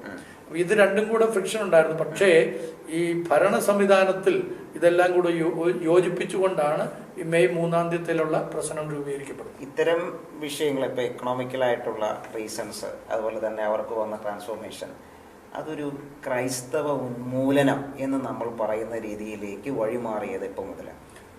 അത് ബോധപൂർവമാണോ എന്ന് ചോദിച്ചു കഴിഞ്ഞാൽ അങ്ങനെയാണെന്ന് പറയാൻ പറ്റത്തില്ല. ബോധപൂർവമല്ല. പക്ഷേ ക്രൈസ്തവരോടുള്ളവർക്കൊരു അരിശത്തിന്റെ കാരണം എല്ലാ മേഖലകളിലും ക്രൈസ്തവ വിശ്വാസത്തിൽ വന്ന ആളുകൾ ഉയർന്നു വരുന്നു. അതിപ്പോൾ അവിടെ മാത്രമല്ല. കഴിഞ്ഞ വർഷം നമുക്കറിയാവുന്ന പോലെ 2022 അവസാനം ഇവിടെ ഒക്ടോബർ മാസം മുതൽ ഛത്തീസ്ഗഡിലുണ്ടായ പ്രശ്നങ്ങൾ, അത് കഴിഞ്ഞിട്ട് ഞങ്ങൾ 2023 അഡ്വക്കേറ്റ് പള്ളിവാതിക്കൽ ഞാനും കൂടെ ഒക്കെ അവിടെ സന്ദർശിച്ചു. ഡോക്ടർ ബാബു വർഗീസും ഞാനും കൂടെ പിന്നീട് അവിടെ പോയപ്പോഴൊക്കെ കണ്ട ഒരു കാഴ്ച, ഈ ക്രിസ്തീയ വിശ്വാസത്തിലേക്ക് വരുന്ന ആളുകൾ മദ്യപാനം നിർത്തുന്നു, അവരുടെ ജീവിത ശൈലികൾക്ക് മാറ്റം വരുന്നു, അവരെ കൃഷി ചെയ്യുന്നു, വരുമാനങ്ങൾ വർദ്ധിക്കുന്നു, വീടുകൾ വെക്കുന്നു, എല്ലാ വിധത്തിലും ഉയർച്ച ഉണ്ടാകുന്ന അവരുടെ മക്കൾ പഠിക്കുന്നു. അപ്പൊ അതുകൊണ്ടാണ് ഛത്തീസ്ഗഡിലെ ഗോത്ര വിഭാഗത്തിൽപ്പെട്ട ക്രൈസ്തവരെല്ലാം ഇല്ലാതെയാക്കാനാണ് ശ്രമിച്ചത്. അതിപ്പോഴും തുടരുന്നുണ്ട് കേട്ടോ. കഴിഞ്ഞ ആഴ്ചയിലും അങ്ങനെ തന്നെ തുടരുന്നുണ്ട്. ചാതുർവർണ്ണ ആശയം പിന്തുടരുന്നവര് ഈ കൺവേർഷനെ എതിർക്കാനുള്ള പ്രധാനപ്പെട്ട ഒരു റീസൺ ഇത്തരത്തിലുള്ള ട്രാൻസ്ഫോർമേഷൻ ഉണ്ടാകുന്നു എന്നുള്ളതാണ്, അല്ലെ? കേരളത്തിന്റെ നവോത്ഥാനത്തിൽ തന്നെ നമ്മൾ ചിന്തിക്കുമ്പോൾ, ഞാൻ ഈ അടുത്തിടയ്ക്ക് നമ്മുടെ വിനിൽ പോളിന്റെ ഒരു ആർട്ടിക്കിൾ വായിച്ചപ്പോൾ, തിരുവനന്തപുരത്തൊക്കെ പുലയ സമുദായത്തിൽപ്പെട്ട ആളുകൾക്ക് വരാൻ പാടില്ലാത്ത മേഖലകളുണ്ടായിരുന്നു. അവർ ടൗണിലേക്ക് വന്ന് നമ്മുടെ ചാല മാർക്കറ്റിൻ്റെയൊക്കെ അവിടെയുള്ള റോഡുകൾ പണിയാനൊക്കെ അവർ കൂടി അവരങ്ങനെ നിരന്തരമായി വരുന്നത് കണ്ടപ്പോൾ ഇവർക്ക് ഇഷ്ടപ്പെടാതെ വന്നു. അപ്പോൾ അതിനൊരു വ്യത്യാസം ഇവർ മിങ്കിൾ ചെയ്യിപ്പിച്ച് മനുഷ്യൻ തമ്മിൽ ഭേദമില്ല എന്നൊരാശയത്തിലേക്ക് ഇവരെല്ലാം കൊണ്ടുപോകുന്നത് ക്രിസ്ത്യൻ മിഷണറിമാരാണ്. അപ്പോൾ അത്തരത്തിലുള്ള ഒരു ദേഷ്യം, ഒരു വൈരാഗ്യ ബുദ്ധി ക്രിസ്ത്യൻ മിഷണറിമാരോട് ഇവർക്കുണ്ട്, അല്ലെ? അത് 1811 നമ്മുടെ ജോൺ മൺറോ എന്ന് പറയുന്ന റെസിഡന്റ് ഇവിടെ വരുന്നത്. അദ്ദേഹം വന്ന് ആദ്യം കാണുന്ന ഒരു കാഴ്ച അഞ്ചുതെങ്ങ് എന്ന് പറയുന്ന സ്ഥലം, തിരുവനന്തപുരം ജില്ലയിലെ അഞ്ചുതെങ്ങ് എന്ന് പറയുന്ന ഒരു സ്ഥലത്തെ അടിമക്കച്ചവടമാണ്. അവിടെ ഒരു വ്യക്തി രണ്ട് പിള്ളേരെ, ഒരു ആൺകൊച്ചിനെയും ഒരു പെൺകൊച്ചിനെയും 4 രൂപയ്ക്ക് വാങ്ങിക്കൊണ്ടു പോകുന്നു. ഓക്കെ, 4 രൂപയ്ക്ക്. അപ്പം ആ കുഞ്ഞുങ്ങളെയും കൊണ്ട് അദ്ദേഹം മുന്നോട്ട് പോകുന്നു. അദ്ദേഹം ഒരു സൂപ്പർവൈസറാണ് ഇതിന്റെ വെയർഹൗസിന്റെ, ബ്രിട്ടീഷ് വെയർഹൗസിന്റെ സൂപ്പർവൈസറായിരുന്ന ആള് മുംബൈയിലേക്ക് കുഞ്ഞുങ്ങളെ അദ്ദേഹത്തിന്റെ കൂട്ടുകാരിക്ക് സമ്മാനിക്കാനായിട്ട് കൊണ്ടുപോവുകയാണ്. അങ്ങനെ കൊണ്ടുപോകുന്ന കാഴ്ച കണ്ടിട്ട് ഒരു അമ്മ പുറകെ ഓടിച്ചെന്നിട്ട് പറയുന്നു, എൻ്റെ കുഞ്ഞിന് 1 രൂപ തന്നാൽ മതി, 1 രൂപയ്ക്ക് ഞാൻ തരാം. അപ്പം ഇദ്ദേഹം പറയുന്നു, എനിക്ക് 2 കുഞ്ഞുങ്ങളെ മതിയായിരുന്നു, ഞാൻ അവരെ മാത്രമേ കൊണ്ടുപോകാനായിട്ട് ബുക്ക് ചെയ്തിട്ടുള്ളൂ, അത് മതി എന്ന് പറഞ്ഞപ്പോൾ ഈ കുഞ്ഞിന്റെ അമ്മ പറയാണ് 50 പൈസ തന്നാൽ മതി. ഇതായിരുന്ന അവസ്ഥ. അത് തന്നെയല്ല, പിന്നീട് അവിടുന്ന് അദ്ദേഹം ചങ്ങനാശ്ശേരിക്ക് വരുന്ന വഴിക്ക് അദ്ദേഹം കണ്ട കാഴ്ച, ഒരു കാളയോടൊപ്പം ഒരു പാവപ്പെട്ട സ്ത്രീയെ, ഗർഭിണിയായിരിക്കുന്ന സ്ത്രീയെ കണ്ടം പൂട്ടുകയാണ്. ഒരുമിച്ച് നുഖത്തിൽ വെച്ച് കണ്ടം പൂട്ടിക്കൊണ്ടിരിക്കുക. അത് കണ്ടിട്ടാണ് അദ്ദേഹം അവിടെ പോയിട്ട് റാണി പാർവതിബായിയോട് പറയുന്നത് ഈ അടിമത്ത് ഇന്നുകൊണ്ട് അവസാനിപ്പിക്കണം. മല്ലപ്പള്ളിയിലെ അടിമ കച്ചവടം ഏറ്റവും വലിയ കച്ചവട സ്ഥലമായിരുന്നത്. അപ്പൊ ഇന്നുകൊണ്ട് വേറൊരു കാര്യമാണ്, അതിനകത്ത് കൂട്ടുപിടിച്ചിരുന്ന ഇവിടുത്തെ സുറിയാനി ക്രിസ്ത്യാനികളാണ്. അത് മറന്നു പോരുന്നത്. കച്ചവടം നിർത്താൻ പാടില്ല എന്ന് വാദിച്ചത് സുറിയാനി ക്രൈസ്തവരാണ്. നിങ്ങൾക്ക് വേണമെങ്കിൽ ഘാതകവധം എന്ന് പറഞ്ഞ് മനോഹരമായ ഒരു പുസ്തകമുണ്ട്. മിസ്സിസ് റിച്ചാർഡ് കോളിൻസിന്റെ പുസ്തകമാണ് ഘാതകവധം. അത് ഈ ചിന്ത പബ്ലിക്കേഷൻസ് ആണ് പബ്ലിഷ് ചെയ്തിരിക്കുന്നത്. അത് തീർച്ചയായിട്ടും എല്ലാ ക്രൈസ്തവ, പ്രത്യേകിച്ച് സുറിയാനി പാരമ്പര്യം പറയുന്ന എല്ലാവരും വായിച്ചിരിക്കേണ്ടുന്ന മനോഹരമായ ഒരു നോവലാണ്. 1858 എഴുതി ആരംഭിച്ചു. 64 പൂർത്തീകരിക്കുന്നത്. അവർ മരിച്ചതിന് ശേഷം അത് പൂർത്തീകരിക്കുന്നത്. അപ്പോൾ അന്നത്തെ കോട്ടയം എന്ന് പറയുന്ന ഇന്നത്തെ നമ്മുടെ മനോഹരമായിരിക്കുന്ന കോട്ടയം പ്രദേശത്തിന്റെ യഥാർത്ഥ ചിത്രം അതിനകത്ത് വരച്ചു കാണിച്ചിട്ടുണ്ട്. അന്ന് സുറിയാനികൾ എന്ന് പറയുന്ന ആളുകൾ ഇവിടുത്തെ പാവപ്പെട്ട ജനങ്ങളെ പീഡിപ്പിക്കുന്നതിൽ ഏറ്റവും മുൻപന്തി നിന്നവരാ. 1818 ആദ്യത്തെ അടിമ സ്കൂൾ ആരംഭിക്കുന്നു പള്ളത്ത്, കോട്ടയം പള്ളത്ത് അടിമ സ്കൂൾ ആരംഭിക്കുന്നു. അതിനെ എതിർത്ത ആരാ? ആ സ്കൂൾ കത്തിച്ചു കളഞ്ഞാരാ? ഇവിടുത്തെ സുറിയാനികളാ. സുറിയാനികൾ പറഞ്ഞു അടിമകളെ പഠിപ്പിക്കാൻ പാടില്ല. ഇവിടുത്തെ നമ്പൂതിരിയും നായരെയും ഒക്കെ നമ്മൾ പലപ്പോഴും ഈ കാര്യത്തിൽ അവരുടെ മേൽ പല കുറ്റങ്ങളും ആരോപിക്കാറുണ്ട്. പക്ഷേ അതോടൊപ്പം തന്നെ ഏറ്റവും അധികം ഇവിടെ ക്രൈസ്തവികതയെ അപമാനിച്ചിട്ടുള്ള ഒരു വിഭാഗമുണ്ടെങ്കിൽ അത് സുറിയാനികളാണ്. അന്നും ഇന്നും അത് തന്നെയാണ്. അതിന് ഞാനൊരു ചെറിയ ഉദാഹരണം പറയാം. ഇപ്പൊ ഈ മണിപ്പൂർ വിഷയമായിട്ടാണല്ലോ നമ്മൾ സംസാരിച്ചുകൊണ്ടിരിക്കുന്നത്. 2 മെത്രാന്മാർ, ഒന്ന് മാത്യൂസ് തൃതീയൻ എന്ന് പറയുന്ന ഒരു മെത്രാൻ, സുറിയാനി സഭയുടെ ഹെഡ്, മറ്റൊന്ന് ജോസഫ് മാർ ഗ്രിഗറിയോസ്. ഈ 2 മെത്രാന്മാരും അവർ ഒരിക്കൽ പോലും ഈ സംഭവത്തോട് ബന്ധപ്പെട്ട്, മണിപ്പൂരിലെ സംഭവത്തോട് ബന്ധപ്പെട്ട് മണിപ്പൂരിലൊന്ന് സന്ദർശിക്കുകയോ അവരുടെ പട്ടക്കാരെ അവിടേക്ക് അയച്ച് അല്ലെങ്കിൽ അവരുടെ അച്ഛന്മാരെ അയച്ച് ഒരു അന്വേഷണം നടത്തുകയോ അവിടുത്തെ ജനങ്ങളുമായിട്ടൊരു സംസർഗത്തിൽ വരികയോ അവിടുന്ന് കൊണ്ടുവന്ന കുഞ്ഞുങ്ങളെ, അവിടുന്നൊക്കെ ഓടിപ്പോകുന്ന കുഞ്ഞുങ്ങളെ പല ആളുകളുണ്ടല്ലോ, അവരുടെ വിദ്യാഭ്യാസത്തിന് വേണ്ടി ഒരു ചെറുവിരൽ അനക്കുകയോ ചെയ്യാത്ത 2 മെത്രാന്മാരാണ് 2 വിഭാഗത്തിന്റെ. ശരിക്കും ഗോത്ര സംസ്കാരം മാത്രം നിലനിർത്തുന്ന 2 സഭകൾ, ഒന്ന് ഓർത്തഡോക്സും മറ്റൊന്ന് യാക്കോബയും.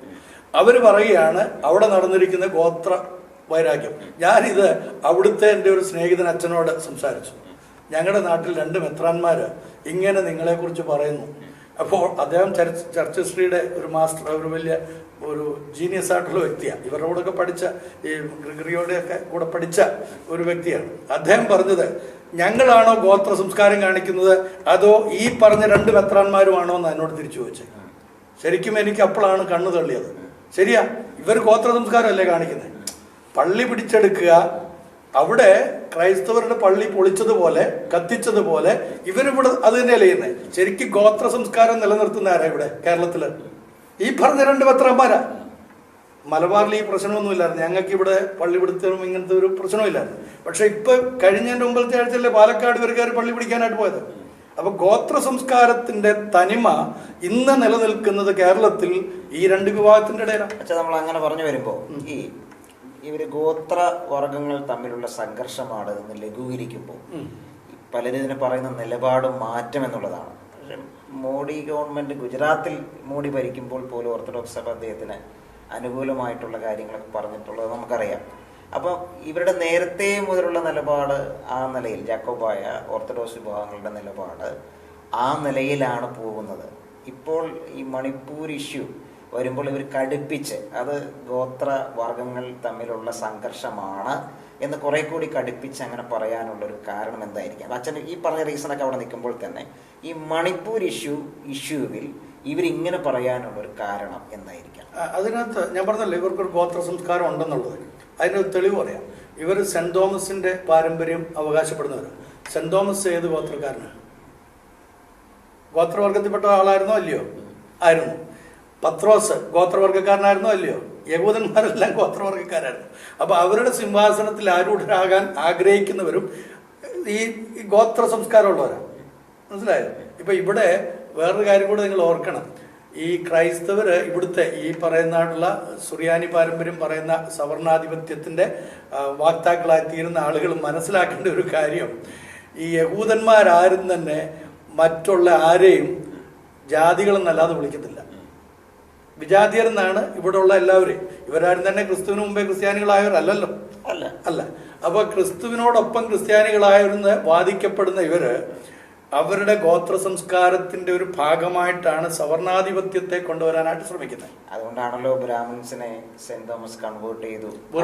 വെറും പൊള്ളത്തരവാദം, നിലയിലുള്ള കെട്ടുകഥകള് ചരിത്രമായിട്ട് അവതരിപ്പിച്ച് ഒന്നാലോചിച്ച് അവിടെ തന്നെ നമുക്ക് മനസ്സിലാക്കാം ഒരു സവർണ മനോഭാവമാണ് അതിലുള്ളത്. ആ സവർണ മനോഭാവം ഉള്ളവർ അതെപ്പോഴാ ആരംഭിച്ചെന്നറിയാമോ?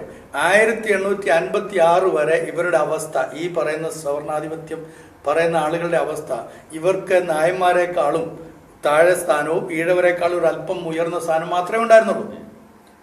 ഞാൻ പറയുന്ന എൻ്റെ ഇതിൽ നിന്നല്ല, ഇതേ മനോഹരമായിരിക്കുന്ന കേരളത്തിലെ സാമൂഹ്യ പരിവർത്തനം ഇതെല്ലാം ക്രൈസ്തവ നേതാക്കന്മാരും വായിച്ചിരിക്കേണ്ടതാണ്. പ്രത്യേകിച്ച് യാക്കോബ ഓർത്തഡോക്സ് സഭയുടെ മെത്രാപോലിത്തമാരും എല്ലാ പട്ടക്കാരും വായിച്ചിരിക്കേണ്ട മനോഹരമായ ഡോക്ടർ ശ്യാമൽ നെല്ലിമുകളുടെ ഒരു ചരിത്ര പഠന പുസ്തകമാണ്. ഇത് വായിച്ചു കഴിഞ്ഞാൽ അറിയാം 1800കളുടെ ആരംഭത്തിൽ ഇവർക്ക് ഇവിടെ ഊഴിയവേലയായിരുന്നു.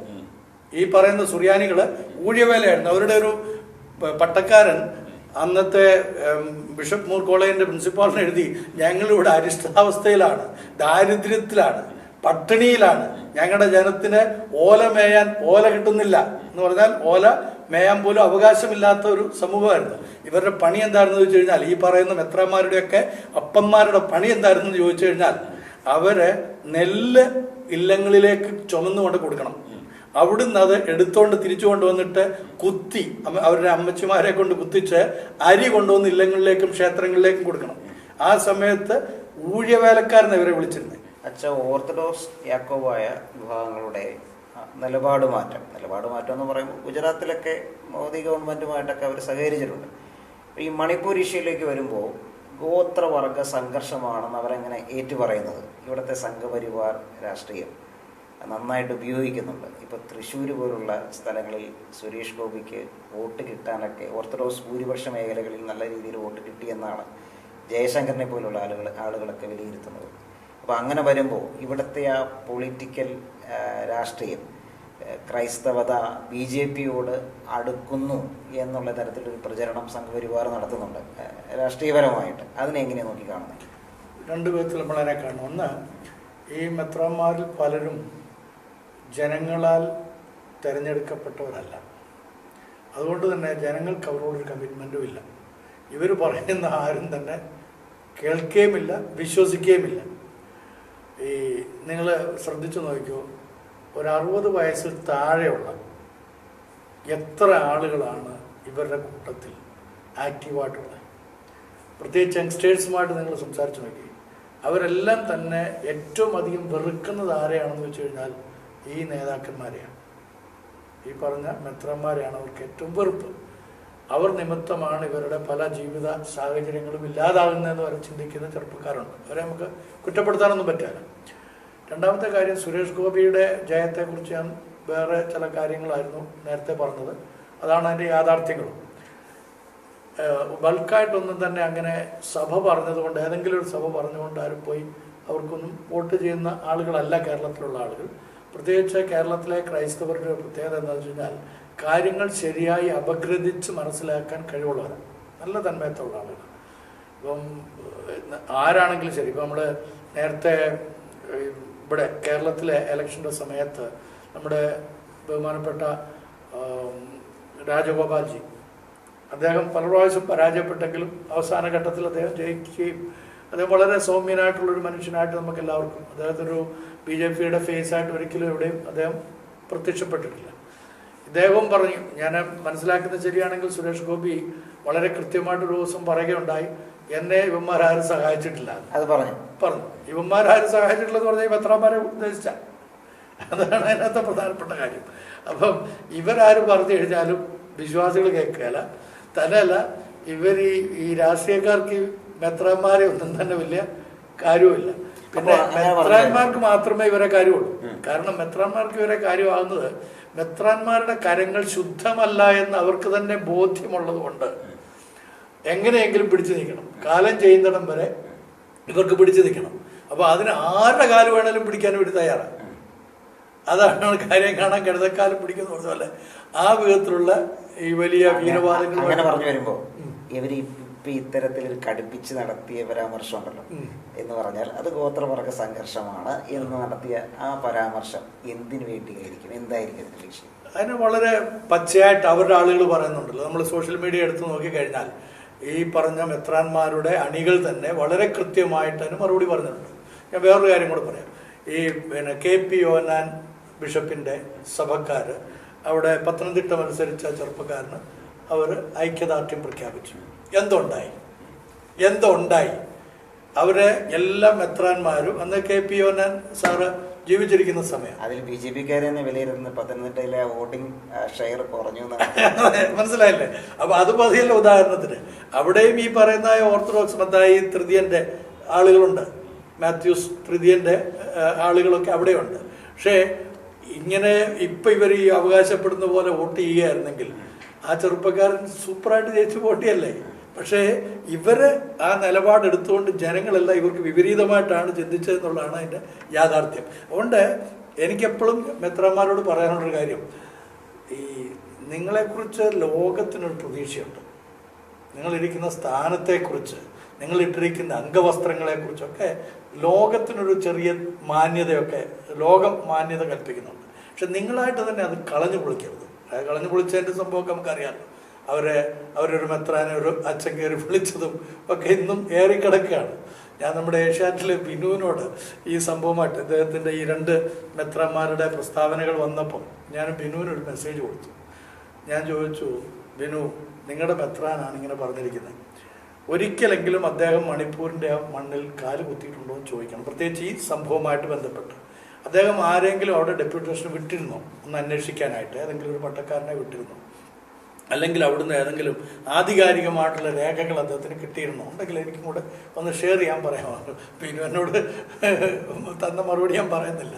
അപ്പം ഏഷ്യാനെറ്റിലെ ബിനു അദ്ദേഹം തന്ന മറുപടി ഞാൻ പറയുന്നില്ല നിങ്ങളോട്.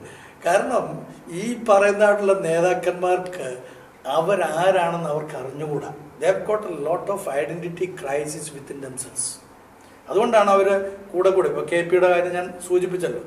KP യോഹന്നാൻ സാറ് വളരെ പ്രഗത്ഭനായ ഒരു സുവിശേഷ പ്രഘോഷകനായിരുന്നു. അതെ, അദ്ദേഹത്തിന്റെ ആ പ്രഘോഷണങ്ങൾ അനേകായിരങ്ങൾക്ക് കുടുംബങ്ങൾക്ക് ആശ്വാസം കൊടുത്തിട്ടുണ്ടായിരുന്നു. തീർച്ചയായും. പക്ഷേ അദ്ദേഹത്തിന് സ്വയമേ ഒരു ഐഡന്റിറ്റി ക്രൈസിസ് വരികയും താൻ കൊണ്ടുവന്ന കാശുകൾ കൃത്യമായിട്ടല്ല ഉപയോഗിക്കുന്നതെന്ന് ബോധ്യമുണ്ടാകുകയും അതിൽ നിന്ന് വ്യതിചലിച്ചു എന്നുള്ള കുറ്റബോധം ഉണ്ടാകുകയൊക്കെ ചെയ്തപ്പോഴത്തേക്ക് അദ്ദേഹം പിന്നീട് പേര് മാറ്റി. അദ്ദേഹത്തെ കോൺസിഗ്രേറ്റ് ചെയ്ത് അദ്ദേഹത്തെ ബിഷപ്പാക്കിയത് ശരിക്കും അദ്ദേഹം ഞങ്ങളുടെ ബിഷപ്പിനാൽ കോൺസിഗ്രേഷന് വേണ്ടിയിട്ട് ആഗ്രഹിച്ച് അതിന് വേണ്ടുന്നുള്ള ഏർപ്പാടുകളൊക്കെ നടത്തിയ അന്ന് ഞാൻ സെമിനാരി പ്രിൻസിപ്പാളായിട്ടിരിക്കുന്ന സമയത്ത്. അപ്പോൾ ഞങ്ങളുടെ ബിഷപ്പ് എന്നോട് ഈ കാര്യത്തെക്കുറിച്ച് സംസാരിച്ചപ്പോൾ ഞാൻ പറഞ്ഞു, കേരളത്തിൽ വെച്ച് ചെയ്യാൻ പറ്റില്ല, നാഗപ്പൂരിലാണ് അദ്ദേഹം ആ കാര്യത്തെക്കുറിച്ച് പറഞ്ഞത്. അതിനുശേഷമാണ് ഒരാഴ്ചക്കുള്ളിലാണ് ഈ കോൺസിഗ്രേഷൻ. CSIയുടെ മോഡറേറ്ററാണ് കോൺസിഗ്രേഷൻ കൊടുത്തത്. അപ്പോൾ CSIയുടെ പാരമ്പര്യം എന്താ? മിഷണറി പാരമ്പര്യം. CSI എന്ന് പറയുന്ന ഇപ്പോഴത്തെ നമ്മൾ കാണുന്ന CSI 48 വരെ അത് മിഷണറി ചർച്ചസ് ആയിരുന്നു. CMS-ഉം അതോടൊപ്പം തന്നെ LMS, BM ഒക്കെ എന്ന് പറയുന്നത് അത് ശരിക്കും ഒരു മിഷണറി ചർച്ച. അവർക്കൊരു സീലുണ്ട്, അവരെ ദൈവം അതിനുവേണ്ടി നിയോഗിച്ചു എന്നുള്ള വലിയ കാഴ്ചപ്പാടുണ്ടായിരുന്നു. അപ്പോൾ അങ്ങനെയുള്ള ഒരു മിഷണറി മെത്രാനായിരുന്നു ഇദ്ദേഹത്തെ, ബിഷപ്പായിരുന്നു ഇദ്ദേഹത്തെ കോൺസിഗ്രേറ്റ് ചെയ്യുന്നത്, ബിഷപ്പാക്കുന്നത്. അതിനേക്കാൾ അപ്പുറത്തേക്ക് പിന്നീട് അദ്ദേഹം പോകുന്നു, പേരും മാറ്റി നാളും മാറ്റി എല്ലാം. അപ്പം ഇതൊക്കെ കാണിക്കുന്നത് എന്താ? ഇവർക്കൊക്കെ ഉള്ളിൻ്റെ ഉള്ളിൽ ഒരു ഐഡന്റിറ്റി ക്രൈസിസ് ഉണ്ട്. എന്നോട് ഒരു ചെറുപ്പക്കാരൻ ഇവരുടെ കൂട്ടത്തിലുള്ള ഈ സുറിയാനി കൂട്ടത്തിലുള്ള ഒരു ചെറുപ്പക്കാരൻ ഇവിടെ വന്നപ്പോൾ സംസാരിച്ച കൂട്ടത്തിൽ എന്നോട് ചോദിച്ചു, അച്ഛന് മെത്രാനാകാൻ കഴിയാത്തതിൻ്റെ വൈരാഗ്യമല്ല ഇതെന്നൊക്കെ. ഞാൻ ആ സുഹൃത്തുക്കളോട് പറഞ്ഞത് 3 പ്രാവശ്യം എൻ്റെ ഞങ്ങൾക്ക് സെലക്ഷനാണ്, ഇലക്ഷനല്ല സെലക്ഷനാണ്. 3 പ്രാവശ്യം I was selected to become the bishop of ആ ചർച്ച്. എൻ്റെ അച്ഛന്മാരോട് ചോദിച്ചറിയാം, എൻ്റെ കൊച്ചച്ഛനോട് ഇരിപ്പുണ്ടല്ലോ, ചോദിച്ചറിയാം. അപ്പം അന്നൊക്കെ ഞാൻ പറഞ്ഞത്, ഞാൻ അതിന് മാത്രം പാപം ചെയ്തിട്ടില്ല, ബിഷപ്പാകാനും മാത്രം പാപം ചെയ്തിട്ടില്ല. കാരണം എൻ്റെ വിളി എന്ന് പറയുന്നത് അതിനല്ല. വിളിയില്ലാത്തവന്മാർ കുപ്പായം ഇട്ടതുകൊണ്ട്, അങ്കി ഇട്ടതുകൊണ്ട്, അങ്കി കറുപ്പിട്ടതുകൊണ്ടോ ചുവപ്പിട്ടതുകൊണ്ടോ ഒന്നും തന്നെ ആ സ്ഥാനത്ത് അവർ ആ ക്വാളിറ്റി നിലനിർത്തുകയില്ല. ഇപ്പം കേരളത്തിൻ്റെ ഏറ്റവും വലിയ ശാപം നിങ്ങൾ ചോദിച്ചോ, ഞാൻ ഉറപ്പിച്ചു പറയാം, ശാപം എന്ന് പറയുന്നത് ഇത്തരത്തിലുള്ള മെത്രാന്മാരാണ്. ക്രൈസ്തവ സമൂഹത്തിൻ്റെ ശാപം ഈ മെത്രാന്മാരാണ്. വിളിയില്ലാത്ത, തെരഞ്ഞെടുപ്പില്ലാത്ത, ദൈവം നിയോഗിക്കാത്ത ആളുകൾ, ഞാൻ പറയുന്നതല്ല ഇത് കേട്ടോ, ഇതെൻ്റെ വാക്കുകളല്ല. ഈ അടുത്ത സമയത്ത് സ്ഥാനത്യാഗം ചെയ്തിട്ടുള്ള യാക്കോബയിലെ ഒരു മെത്രാൻ എൻ്റെ സ്നേഹിതനാണ്. നിങ്ങൾ അദ്ദേഹത്തെ സഖാവ് എന്ന് വിളിക്കും. നമ്മുടെ സഖാവ് പിണറായി അദ്ദേഹത്തെ വിവരം കെട്ടവനെന്നൊക്കെ വിളിച്ചു. പക്ഷെ ഞാൻ പറയുന്നത് ആ കൂട്ടത്തിൽ അല്പം വിവരം കൂടിയ വ്യക്തി അദ്ദേഹം മാത്രമല്ലായിരുന്നു. അതുകൊണ്ടാണ് ആ എല്ലാ പദവികളും വേണ്ടാന്ന് വെച്ച് അദ്ദേഹത്തിൻ്റെ വിളി അനുസരിച്ച് അദ്ദേഹം സ്റ്റെപ്പ് ഡൗൺ ചെയ്തത്. അപ്പം ഈ പറയുന്ന മെത്രാന്മാരെല്ലാം ഒന്ന് സ്റ്റെപ്പ് ഡൗൺ ചെയ്ത് കഴിഞ്ഞാൽ കേരളത്തിലെ ക്രൈസ്തവ സമൂഹത്തിന് ഒരു ഉണർവുണ്ടാകും. ദൈവത്തിൻ്റെ പരിശുദ്ധാത്മാവ് ജനങ്ങളെ സന്ദർശിക്കുകയും അനുഗ്രഹിക്കുകയും ചെയ്യും. ഇവരിയ്ക്കുന്നിടത്തോളം കാലം യെശയ്യാപ്രവചനം 6-ാം അധ്യായത്തിൽ ഉശ്യാവ് മരിക്കുന്നിടം വരെ യെശയ്യാവിന് ഒരു ദർശനം കിട്ടിയില്ല. മറ്റുള്ളവരെയൊക്കെ കുറ്റപ്പെടുത്തിക്കൊണ്ടാണ്. യെശയ്യാവിൻ്റെ ദർശനം, ശരിയായ ദൈവിക ദർശനം വന്നപ്പോഴാണ് ഉശ്യാവ് മരിച്ചതാണ്. അപ്പോൾ ഇവന്മാർ കാലം ചെയ്യുന്നിടത്തോളം കാലം, അല്ലെങ്കിൽ സ്റ്റെപ്പ് ഡൗൺ ചെയ്യാത്തിടത്തോളം കാലം കേരളത്തിലെ ക്രൈസ്തവ സഭകൾ ഒന്നും രക്ഷപ്പെടുകയില്ല. ഞാനിപ്പം ഈ സുറിയാനികളെ മാത്രം ഉദ്ദേശിച്ചല്ല പറയുന്നത്, അല്ലാത്തതുമായിട്ടുള്ള മെത്രാന്മാരുടെ ഒക്കെ കാര്യമാണ് പറയുന്നത്. എന്തോരം നാണംകേട ഓരോ ദിവസം കേൾക്കുന്നു അല്ലേ. ഞങ്ങളെപ്പോലുള്ള ആളുകൾ, ഫീൽഡിൽ വർക്ക് ചെയ്യുന്ന ആളുകൾ, ജനസമൂഹത്തിൽ ഇറങ്ങി നടക്കുന്ന ആളുകൾ, എല്ലാ വിഭാഗക്കാരെയും ചേർത്ത് പിടിക്കുന്ന ആളുകൾ, അവർ ചോദിക്കുന്ന ചോദ്യത്തിന് മറുപടി കൊടുക്കാൻ കഴിയുന്നില്ല സിജോ. അതാണ് ഏറ്റവും വലിയ സങ്കടം. ഇവരെ കാണുകയും കേൾക്കുകയും മാധ്യമങ്ങളിലൂടെ മനസ്സിലാക്കുകയും ചെയ്യുന്ന കാര്യങ്ങൾ ക്രൈസ്തവ സഭ എന്ന് പറഞ്ഞു കഴിഞ്ഞാൽ പള്ളി പിടിക്കുന്നതായിരിക്കണം. ഇതേപോലുള്ള വേഷഭൂഷാദികളിട്ട ആളുകളുടെ വായിൽ നിന്ന് വരുന്നതൊക്കെ തന്നെ ഈ അതിന് പറയേണ്ട വാക്കൊക്കെ അവരുടെ അച്ഛൻ പറഞ്ഞ വാക്കാ. ഓർത്തഡോക്സിൽ ഒരു അച്ഛൻ പറഞ്ഞ വാക്കാ പറയേണ്ടിയെങ്കിലും അതല്ലല്ലോ നമുക്ക് പറയാൻ പറ്റുന്നത്. അവർക്കൊരു ഡബിൾ റോളാണ്. അവർ പറയുന്നതും പ്രവർത്തിക്കുന്നതുമായിട്ട് എന്തെങ്കിലും ബന്ധമുണ്ടോ? എന്നോട് ഈ അടുത്ത സമയത്ത് യാക്കോബയിലെ ഒരു സമുന്നതനായ വ്യക്തി പറഞ്ഞു, എൻ്റെ അച്ഛാ, പല പള്ളികളിലും കർത്താവിൻ്റെ വചനത്തിലുള്ളതൊന്നും പള്ളിയിലുമില്ല, പള്ളിയിലുള്ളതൊന്നും കർത്താവിൻ്റെ വചനത്തിലില്ല. ശരിയല്ലേ? അതൊന്ന് ചിന്തിച്ച് നോക്കി. ഇവന്മാർ ഈ കാട്ടിക്കൂട്ടുന്നതായിട്ടുള്ള തത്രപ്പാടുകൾ സമൂഹത്തെ നശിപ്പിക്കുന്ന തരത്തിൽ ഒന്ന് ആലോചിച്ച് നോക്കിയേ. നമ്മൾ ഒരു കാലഘട്ടത്തിൽ ഇവിടുത്തെ ഭരണാധിപന്മാർ ഏറ്റവും അധികം ഭയപ്പെട്ടിരുന്ന ആരെയാണ്? ക്രൈസ്തവ മെത്രാന്മാരെയാണ്. പേടിപ്പിച്ച് നിർത്തിയിട്ടല്ല, ബഹുമാനം കൊണ്ടുള്ള ഭയം. അവർ പറഞ്ഞു കഴിഞ്ഞാൽ അതിനകത്തൊരു ആധികാരികത ഉണ്ടായിരുന്നു. അവരുടെ ആ തന്മയത്വപരമായിട്ടുള്ള ഇടപെടൽ ഞാൻ പല ആർക്കൈവ്സിലും അന്വേഷിച്ച് കണ്ടെത്തിയ കാര്യം എന്താണെന്ന് വെച്ച് കഴിഞ്ഞാൽ, കേരളത്തിൻ്റെ നല്ല പോളിസീസിൻ്റെ ഉടമസ്ഥരെന്ന് പറഞ്ഞ ക്രൈസ്തവ മെത്രാന്മാരാണ്.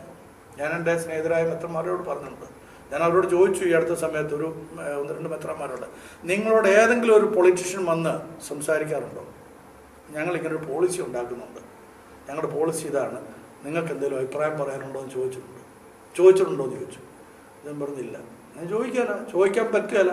കാരണം നിങ്ങളുടെ ഈ തൊഴിൽ ഇത് വെറും ലാഭക്കച്ചവടം മാത്രമാണ്. നിങ്ങൾ 10 മുടക്കി 20 വാങ്ങിക്കാൻ വേണ്ടി നടക്കുന്നവരാണ്. അതുകൊണ്ട് ദൈവത്തിൻ്റെ ആത്മാവ് പോലും നിങ്ങളെ വിട്ടുപോയിരിക്കുകയാണ്. പഴയ നിയമത്തിലെ ശൗലിന് പറ്റിയിരിക്കുന്ന അബദ്ധമാണ് ഇന്നത്തെ പല മെത്രാന്മാർക്കും പറ്റിയിരിക്കുന്നത്. ഞാൻ ഈ സെൽഫ് ക്രിറ്റിസിസം നടത്തുന്നതിന് കാരണമുണ്ട്. ഏറ്റവും അധികം ബാധിക്കപ്പെടുന്നത് ഇവിടുത്തെ ക്രിസ്ത്യ വിശ്വാസത്തിലേക്ക് വന്നിരിക്കുന്ന, കർത്താവിനെ അറിഞ്ഞു വന്നിരിക്കുന്ന പാവപ്പെട്ട ജനതയാണ്. ഓരോ ദിവസവും കേൾക്കുന്ന പരിഹാസങ്ങളും നിന്ദകളും അത് നേരിട്ട് കാണുകയും അറിയുകയും ചെയ്യുന്നൊരു വ്യക്തിയാണ്.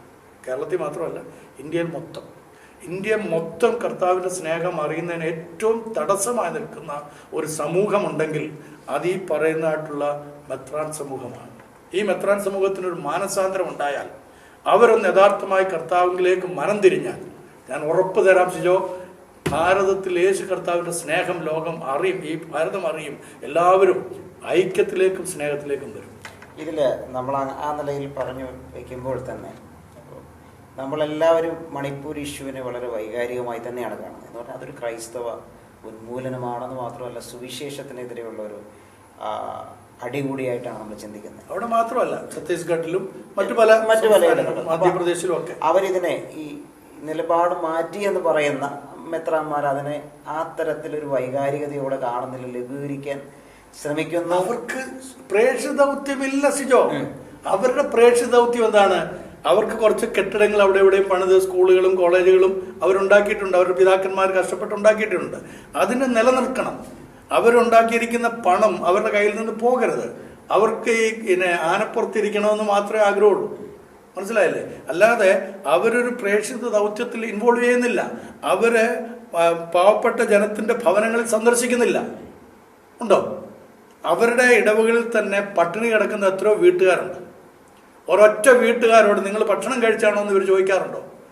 അവർ കഴിച്ചില്ലെങ്കിലും അവരിൽ നിന്ന് ഇവർ ഈടാക്കിക്കൊണ്ടിരിക്കും. പിടിയേരിയായിട്ടും മറ്റും മറിച്ചായിട്ടൊക്കെ കൊണ്ടുവന്നിട്ട് ഇവർക്ക് ബെൻസ് കാറുകളും മറ്റുമൊക്കെ ഉപയോഗിച്ച് നടക്കാനായിട്ടുള്ള ആഗ്രഹങ്ങൾ മാത്രമാണ്. ഇവരെന്ത് മോഡലാണ്?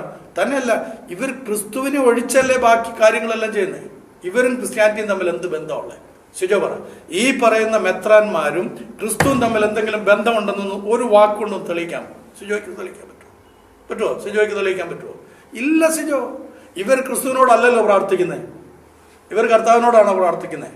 കർത്താവ് വളരെ അസന്നിഗ്ധമായിട്ട് യോഹന്നാന്റെ സുവിശേഷം 14-ാം അധ്യായത്തിൽ പറഞ്ഞു, 13-ാം അധ്യായത്തിൽ വളരെ കൃത്യമായിട്ട് പറഞ്ഞു, നിങ്ങൾ എൻ്റെ നാമത്തിൽ എന്നോട് ചോദിക്കുന്നതൊക്കെ ഞാൻ നിങ്ങൾക്ക് ചെയ്തു തരും. നിങ്ങൾ എൻ്റെ നാമത്തിൽ എന്നോട് ചോദിക്കുന്നതൊക്കെ പിതാവ് നിങ്ങൾക്ക് ചെയ്തു തരും. വളരെ കൃത്യമായിട്ട് പറഞ്ഞിട്ടുണ്ട്. പക്ഷേ ഇവർ ചോദിക്കുന്ന ആരോടാ? അപ്പൊ അത് തന്നെ വളരെ കൃത്യതയല്ലേ? കർത്താവുമായിട്ട് ഒരു ബന്ധവുമില്ലാത്ത, ക്രിസ്തു പഠിപ്പിച്ച യാതൊരു ധാർമ്മികതയുമില്ലാത്ത, മൂല്യബോധവുമില്ലാത്ത ഒരു സമൂഹമാണ് ഇവര് എന്നുള്ളതിന് വേറെ എന്താ തെളിവ് വേണ്ടത്? എന്ന് വെച്ചാൽ 1-ാം നൂറ്റാണ്ടിലൊക്കെ അപ്പോസ്തലന്മാർ പ്രചരിപ്പിച്ച ആ ക്രൈസ്തവ ആശയത്തിൽ നിന്നും ആ ധാർമ്മികതയിൽ നിന്നും പ്രേക്ഷിത ദൗത്യത്തിൽ നിന്നും ഒക്കെ പുറകോട്ട് പോയതാണ് ഇത്തരത്തിലുള്ള അധപ്പതനത്തിന് കാരണം എന്നാണ് അച്ഛൻ പങ്കുവയ്ക്കുന്നത്. തീർച്ചയായിട്ടും. കാരണം അന്ന് ഇവരൊക്കെ ഈ അവകാശപ്പെടുന്ന സിംഹാസനം പത്രോസിന്റെ സിംഹാസനമാണല്ലോ. ഈ പത്രോസ് അല്ലേ അന്ന് സുന്ദരം എന്ന് പറയുന്ന ദേവാലയ ഗോപുരത്തിൽ നിന്ന് വളരെ കൃത്യമായിട്ട് ലോകത്തോട് വിളിച്ചു പറഞ്ഞത്, വെള്ളിയും പൊന്നും എനിക്കില്ല, എനിക്കുള്ള ഞാൻ നിങ്ങൾക്ക് തരുന്നു, നിനക്ക് തരുന്നു, നസ്രായനായ യേശുവിന്റെ നാമത്തിൽ എഴുന്നേറ്റ് നടക്കാന്ന്. എന്നാൽ ഇന്ന് ഏതെങ്കിലും ഒരു മെത്രാന് ധൈര്യത്തോടെ അത് പറയാൻ കഴിയുമോ? അവരെന്താ പറയുന്നത്? വെള്ളിയും പൊന്നും എനിക്കുണ്ട്, എനിക്കില്ലാത്തതാണ് ക്രിസ്തുവില്ല. ക്രിസ്തുവില്ലാതെ ഇവരെന്ത് ക്രിസ്തീയതയെ കുറിച്ചാണ് സംസാരിക്കുന്നത്? എന്താശയത്തെക്കുറിച്ചാണ് പറയുന്നത്? അപ്പൊ അവിടെയാണല്ലോ ബേസിക്കായിട്ട് ഇവർക്ക് ഫോൾട്ട് പറ്റിയിരിക്കുന്നത്. അപ്പൊ പിന്നെ ഇവരുടെ നിലനിൽപ്പെന്നല്ലാതെ മറ്റ് ഈ പ്രസ്താവന കൊണ്ട് എന്താണ് അവർ അർത്ഥമാക്കിയത്? ഇതിൽ ഞാൻ മനസ്സിലാക്കുന്ന മറ്റൊരു കാര്യം, ചിലര് ഈ പാകിസ്ഥാനിലും നൈജീരിയയിലും മറ്റുള്ള സ്ഥലങ്ങളിൽ നടക്കുന്ന ഇസ്ലാമിക ആക്രമണത്തെ വലിയ സംഭവമായിട്ട് കാണുകയും അതിനെ കുറച്ച് കാണാൻ പറ്റില്ല. ഇല്ല, അതിലോ തീവ്രവാദമാണ്, ലോകവ്യാപകമായി കിടക്കുന്ന തീവ്രവാദമാണ്. അതിനെ നമ്മൾ ശക്തമായിട്ട് എതിർക്കുക തന്നെ വേണം, ആശയപരമായിട്ട് എതിർക്കണം. അങ്ങനെ പറയുമ്പോൾ തന്നെ ഇവിടെ ഇന്ത്യയിലുള്ള ഹിന്ദുത്വ അജണ്ടയുടെ ഭാഗമായിട്ടുള്ള ക്രൈസ്തവ പീഡനത്തെ വളരെ കുറച്ച് കാണിക്കുകയും ചെയ്യുന്നു. മറ്റൊരു കൂട്ടര് ഇത് രണ്ടും കാണുന്നില്ല, അച്ഛൻ ഈ പറഞ്ഞ പരുവത്തിൽ ജീർണിച്ച അവസ്ഥയിൽ പോകുന്നു. അപ്പോൾ അവിടെ ഒരു റിഫോർമേഷൻ ആവശ്യമാണെന്നുള്ളത് കൃത്യമായിട്ടുള്ള കാര്യമാണ്. ഈ ആശങ്കകളും ഈ വിമർശനങ്ങളും എല്ലാം നിൽക്കുമ്പോൾ തന്നെ ഇവർ പറയുന്നത് ഈ സഭാവിശ്വാസികൾ കേൾക്കുകയില്ല, അവരവരുടെ തീരുമാനം അനുസരിച്ച് തന്നെയാണ് മുന്നോട്ട് പോകുന്നത് നമ്മൾ പറയുമ്പോൾ തന്നെ തൃശ്ശൂരിലെ സാഹചര്യം അല്പം മാറി എന്ന് പറഞ്ഞാൽ, ഇപ്പം സുരേഷ് ഗോപിക്ക് അനുകൂലമായിട്ട് അവിടെ വിധിയെഴുത്തുണ്ടാകാനുള്ള കാരണം അത് ക്രൈസ്തവ വിശ്വാസികൾ സംഘപരിവാറിന് അനുകൂലമായി ചിന്തിച്ചതാണെന്നാണ് ആര് പറഞ്ഞു വയ്ക്കുന്നത്? സംഘപരിവാറുകാർ പറഞ്ഞു വയ്ക്കുന്നത്. അപ്പോൾ അതിലെന്തെങ്കിലും കഴമ്പുണ്ടെന്ന് അച്ഛൻ വിശ്വസിക്കുന്നു? ഒന്നുമില്ല. കാരണം സുരേഷ് ഗോപി തന്നെ അതിനെ എതിർത്തിട്ടുണ്ട്. അദ്ദേഹത്തെ സ്നേഹിക്കുന്ന ഒരുപാട് വീട്ടമ്മമാര്, ചെറുപ്പക്കാർ, ഞാൻ അതിൻ്റെ വളരെ കൃത്യമായിട്ട് പറഞ്ഞല്ലോ, കൊച്ചിയിൽ നിന്ന് ആലുവയിൽ നിന്നുള്ള ആ നമ്മുടെ മെട്രോ ട്രെയിൻ തൃശ്ശൂരിലേക്കും തൃശ്ശൂരിൽ നിന്ന് അത് കോയമ്പത്തൂരിലേക്ക് നീട്ടാൻ ഉള്ള സാധ്യത ഞാൻ കാണുന്നു, ഞാനത് ആരായുന്നു, ഞാനത് ചെയ്യും എന്ന് അദ്ദേഹം പറഞ്ഞു. അദ്ദേഹം എയിംസിനെ കുറിച്ച് സംസാരിച്ചു, വികസനപരമായ കാര്യങ്ങളെക്കുറിച്ച് സംസാരിച്ചു. 1,46,000 പുതിയ വോട്ടർമാരുണ്ടായിരുന്നു അവിടെ. അതിനകത്ത് 65% ചെറുപ്പക്കാരാണ്. 65% വളരെ ഫ്രഷ് ആയിട്ടുള്ള ചെറുപ്പക്കാർ. അവർക്ക് വേണ്ടുന്ന എന്താണ്? മതപരമായ കാര്യങ്ങളല്ല, അവർക്ക് വേണ്ടുന്ന ഇവിടുത്തെ വികസനപരമായ കാര്യങ്ങളാണ്. പിന്നെ അതിൻ്റെ കൂട്ടത്തിൽ തന്നെ 40,000-ൽ പരം, അത് 60 എന്നും പറയുന്നുണ്ട്, 40,000-ൽ പരം വോട്ടുകൾ കഴിഞ്ഞ 6-7 വർഷങ്ങളായിട്ട് നമ്മുടെ BJP സഹോദരങ്ങൾ മറ്റ് സ്ഥലങ്ങളിൽ നിന്ന് തൃശ്ശൂരിൽ കൊണ്ടുവന്ന് ചേർക്കുകയും ചെയ്തു. മനസ്സിലായില്ലേ? അപ്പോൾ അതിൻ്റെ എല്ലാം കൂടെ ഒരു ആകത്തുകയായിരുന്നു. മാത്രമല്ല അവിടെ കോൺഗ്രസിനകത്തുണ്ടായ പടലപ്പിടക്കത്തെക്കുറിച്ച് അവർ തന്നെ സമ്മതിക്കുന്നു ഉണ്ടായല്ലോ. പിന്നെ ഈ പുതിയ വോട്ടുകളൊന്നും തന്നെ CPIക്ക് കിട്ടിയിട്ടുമില്ല. TN പ്രതാപന്റെ കമ്മ്യൂണിറ്റിയുടെ വോട്ടൊക്കെ മുരളീധരനെതിരായിട്ട് മാറി, അതിന് വോട്ട് ചെയ്യാതെ വന്നിട്ടുണ്ട് എന്നാണ് അവർ പറയുന്നത്. അവർ തന്നെ സമ്മതിക്കുന്ന ഒരു കാര്യം. നമുക്ക് ഇതെല്ലാം കൂടെ കൂട്ടി വായിക്കുമ്പോൾ തന്നെയല്ല, കഴിഞ്ഞ ആദ്യത്തെ പ്രാവശ്യം പ്രിയപ്പെട്ട സുരേഷ് ഗോപി തോറ്റു, രണ്ടാമത്തെ പ്രാവശ്യം നിയമസഭയിലേക്ക് തോറ്റു. പക്ഷെ അദ്ദേഹത്തിന്റെ തട്ടകം മാറ്റിയില്ല. ജനത്തോടൊപ്പം അവിടെ വസിച്ചു. അതാ ഒരു നല്ല രാഷ്ട്രീയക്കാരൻ. അദ്ദേഹം നല്ല രാഷ്ട്രീയക്കാരനൊന്നുമല്ല, നല്ലൊരു മനുഷ്യ സ്നേഹിയായിട്ട് അദ്ദേഹം അവിടെ വെളിപ്പെട്ടു. സത്യത്തിൽ സുരേഷ് ഗോപി ഒരു നോർത്ത് ഇന്ത്യൻ പൊളിറ്റിക്സ് ആണ് ഇവിടെ പയറ്റിയത്. പക്ഷെ അതിവിടെ പ്രാവർത്തികമായി എന്നുള്ളതാണ് മനസ്സിലാക്കാൻ പറ്റുന്നത്. അല്ല, അത് അങ്ങനെ ആയിരുന്നെങ്കിൽ അദ്ദേഹം ക്രൈസ്തവരോട് ക്രൈസ്തവർക്ക് ഇത് തലയിൽ കിരീടം കൊടുക്കുകയല്ല. നോർത്ത് ഇന്ത്യൻ പൊളിറ്റിക്സ് ആണല്ലോ, നോർത്ത് ഇന്ത്യയിലാണല്ലോ നമുക്ക് ഏറ്റവും കൂടുതൽ എതിർപ്പുള്ളത്. അതല്ല പറഞ്ഞ സഹായങ്ങൾ കൊടുത്തുകൊണ്ടുള്ള പെട്ടെന്ന് ആളുകളെ ഉപരിവിപ്ലവപരമായിട്ട് സ്വാധീനിക്കത്തക്ക നല്ലൊരു പൊളിറ്റിക്സ് ചെയ്തു. അത് മറ്റ് നമ്മുടെ ട്രഡീഷണൽ ആയിട്ടുള്ള രാഷ്ട്രീയക്കാർ അത്ര പോലും ചെയ്യാത്തതിന്റെ ഒരു പ്രശ്നം അവിടെ ഉണ്ട്. തന്നെയല്ല, അവിടെ പെട്ടെന്ന് തന്നെ ഒരാളെ മാറ്റി മറ്റൊരാളെ കൊണ്ടുവരുന്നു ആളുകൾക്ക്. പിന്നെ അദ്ദേഹത്തിന്റെ സഹോദരി വേറൊരു പാർട്ടിയിലേക്ക് മാറും. അപ്പൊ ആകെ ഒരു വളരെ സങ്കീർണമായ ഒരു സിറ്റുവേഷൻ ആയിരുന്നു. അച്ഛൻ പറഞ്ഞു വരുന്നതനുസരിച്ച് ഈ ക്രൈസ്തവർ ഒരു തരത്തിലും ഇവിടെ സംഘപരിവാറിന് അനുകൂലമായിട്ട് ചിന്തിക്കുന്നില്ല. വളരെ അപൂർവമായിട്ട്. ഞാൻ ചോദിക്കട്ടെ, ഒരു കാര്യം ചോദിക്കട്ടെ. ഈ സംഘപരിവാറിൽ, കേരളത്തിലെ സംഘപരിവാർ അംഗങ്ങളെന്ന് പറയുന്നത് നമ്മളുമായിട്ട് എപ്പോഴും ഇടപഴകുന്ന ആളുകൾ, സമൂഹത്തുമായിട്ട്. മറ്റുള്ള സ്ഥലങ്ങളെ പോലെയല്ല. ഇപ്പം ഞാൻ നോർത്ത് ഇന്ത്യയിലൊക്കെ വളരെ വ്യാപകമായിട്ട് യാത്ര ചെയ്യുകയും അവരുടെ മീറ്റിങ്ങുകളിൽ എന്നെ ക്ഷണിക്കുകയും സംസാരിക്കുകയൊക്കെ ചെയ്തിട്ടുള്ള ഒരു വ്യക്തി. ഇവിടുത്തെ അവരുടെ പ്രഭാരിയൊക്കെ എന്നെ കാണാൻ വരികയും ഞങ്ങളങ്ങനെ നല്ല ഫ്രണ്ട്ഷിപ്പൊക്കെ ഡെവലപ്പ് ചെയ്തു. അപ്പോൾ ഇവിടുത്തെ കേരളത്തിൻ്റെ ഒരു പ്രത്യേകത, ഇവിടുത്തെ ജനത എല്ലാവരും തമ്മിൽ അങ്ങോട്ടും ഇങ്ങോട്ടും സ്നേഹവും ബന്ധങ്ങളും ഉള്ളവരാണ്. തീർച്ചയായിട്ടും. അപ്പം ഇവിടെ ഇപ്പോൾ ഉദാഹരണം പറയാം, നമ്മുടെ മനസ്സിലേക്ക് നല്ല ഒരു BJP കാരനായിട്ടുണ്ടായിരുന്ന, BJP പ്രസിഡന്റായിട്ടുണ്ടായിരുന്ന ബഹുമാനപ്പെട്ട ശ്രീ PS ശ്രീധരൻപിള്ള സാർ അല്ലേ? ശ്രീധരൻപിള്ള സാറും നമ്മൾ കൂടെ കണ്ടു കഴിഞ്ഞാൽ അദ്ദേഹം നമ്മുടെ ഒരു കുടുംബാംഗമായിട്ടല്ലേ നമുക്ക് തോന്നുള്ളൂ. ഒരു BJP കാരനായിട്ടോ അല്ലെങ്കിൽ ഒരു സംഘ അംഗമായിട്ടോ നമുക്ക് തോന്നുന്നില്ല. രാജഗോപാൽ സാറിനോ അതുപോലെ ശ്രീധരൻപിള്ള സാറിനൊന്നും തീവ്ര ഹിന്ദുത്വ മുഖം ആർക്കില്ല. ഇതിനകത്ത് ഇപ്പൊ പറയുന്ന ഇപ്പോഴത്തെ K സുരേന്ദ്രന് അദ്ദേഹത്തിന്റെ കമ്മ്യൂണിറ്റി വേറൊരു കമ്മ്യൂണിറ്റിയാണ് എങ്കിൽ പോലും അദ്ദേഹം ഒന്നും അങ്ങനെ ഒരു തീവ്ര നിലപാടെടുക്കാൻ പറ്റാത്തവനാണ്. തീവ്ര നിലപാടെടുക്കാൻ കേരളത്തിന്റെ സാഹചര്യം വളരെ വ്യത്യാസമാണ്. ഇപ്പോൾ വളർന്നു വരുന്ന ചെറുപ്പക്കാരിൽ ചിലരൊക്കെ ഉണ്ട്. അവരൊക്കെ ചാനൽ ചർച്ചയിലൊക്കെ വരുന്ന ചില ചെറുപ്പക്കാരുടെയൊക്കെ നിലപാടുകളൊക്കെ വളരെ മോശമാണ്. അതുകൊണ്ട് സംഭവിക്കുന്ന എന്താ, മറുപുറത്ത് നേരത്തെ പറഞ്ഞ പോലെ പാകിസ്ഥാനിലും ഈജിപ്തിലും ഒക്കെ ഉണ്ടാകുന്ന ആ പ്രോബ്ലംസിനെ പോലെ തന്നെ ഇവിടെ ഉണ്ടാവും. അപ്പൊ രണ്ടു കൂട്ടരും അങ്ങോട്ടും ഇങ്ങോട്ടും ഈ തീയിടാനായിട്ടുള്ള ഒരു ശ്രമം വരും. അതുണ്ടാകാതെ എല്ലാവരെയും ചേർത്ത് പിടിക്കുന്ന ഒരു അനുഭവത്തിലേക്ക് വന്നു കഴിഞ്ഞാൽ സൗത്ത് ഇന്ത്യൻ പൊളിറ്റിക്സും നോർത്ത് ഇന്ത്യൻ പൊളിറ്റിക്സും എൻ്റയർലി ഡിഫറെൻ്റാണ്. അതെ, തീർച്ചയായിട്ടും. ഇവിടെ ദ്രാവിഡിസമാണ് ഇവിടെ ഉള്ളത്. നമ്മളൊക്കെ പ്രോട്ടോ ഓസ്ട്രേലിയൻസിന്റെയും അതേപോലെ തന്നെ നെഗ്രിറ്റോസിന്റെയും സന്താന പരമ്പരയിൽപ്പെട്ടവരാണ്, അല്ലാതെ ആര്യൻസിന്റെ സന്താന പരമ്പരയല്ല.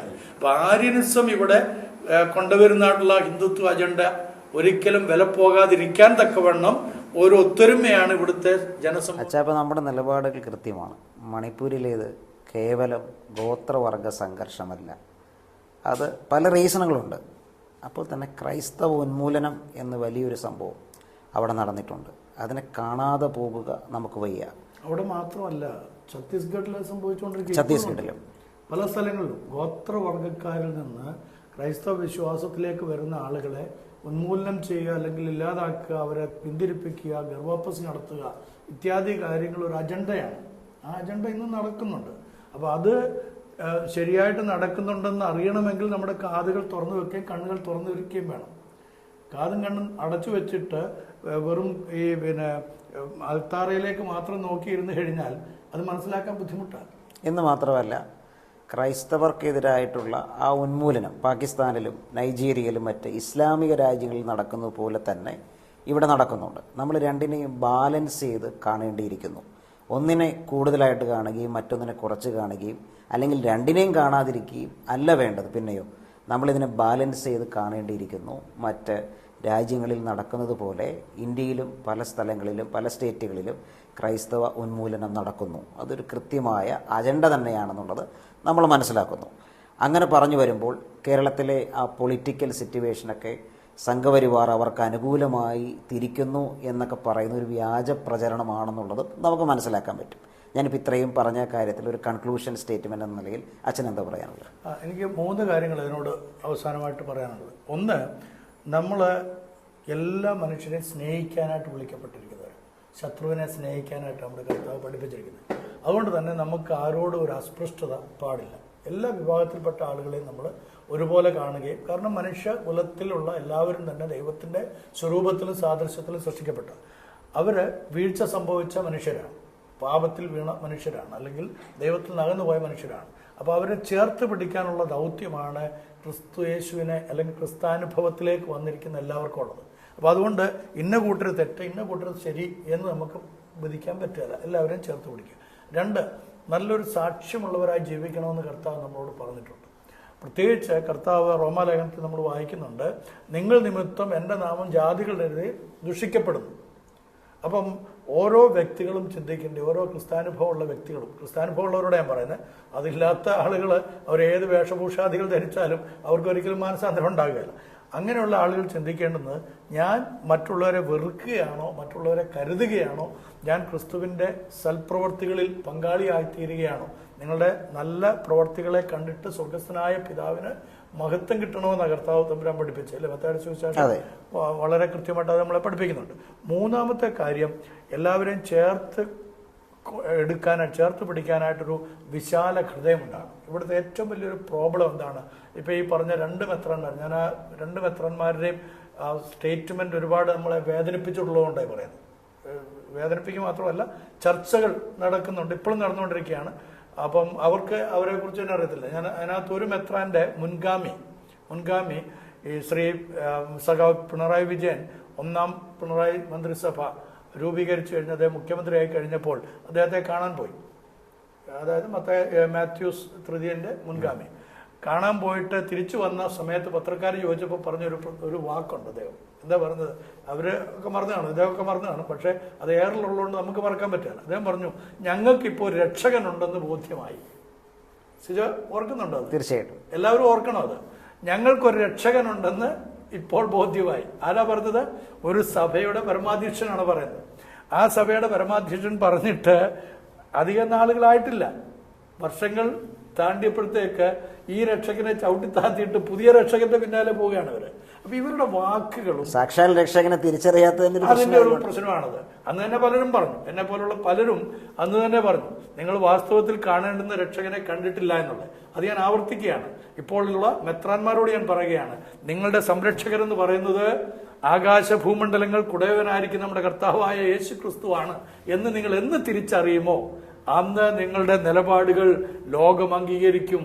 നിങ്ങൾ നിമിത്തം നിങ്ങൾ ഭൂമിയുടെ ഉപ്പും ലോകത്തിന്റെ വെളിച്ചവുമാകും. ഇപ്പോൾ നിങ്ങൾ കാരമില്ലാത്തതുകൊണ്ടാണ് നിങ്ങളെ എന്നെ പോലുള്ള ആളുകൾ പോലും ചവിട്ടി മെതിക്കുന്നത്. മാത്രമല്ല, നിങ്ങൾ ഇരുട്ടാണ് വരുത്തിക്കൊണ്ടിരിക്കുന്നത്.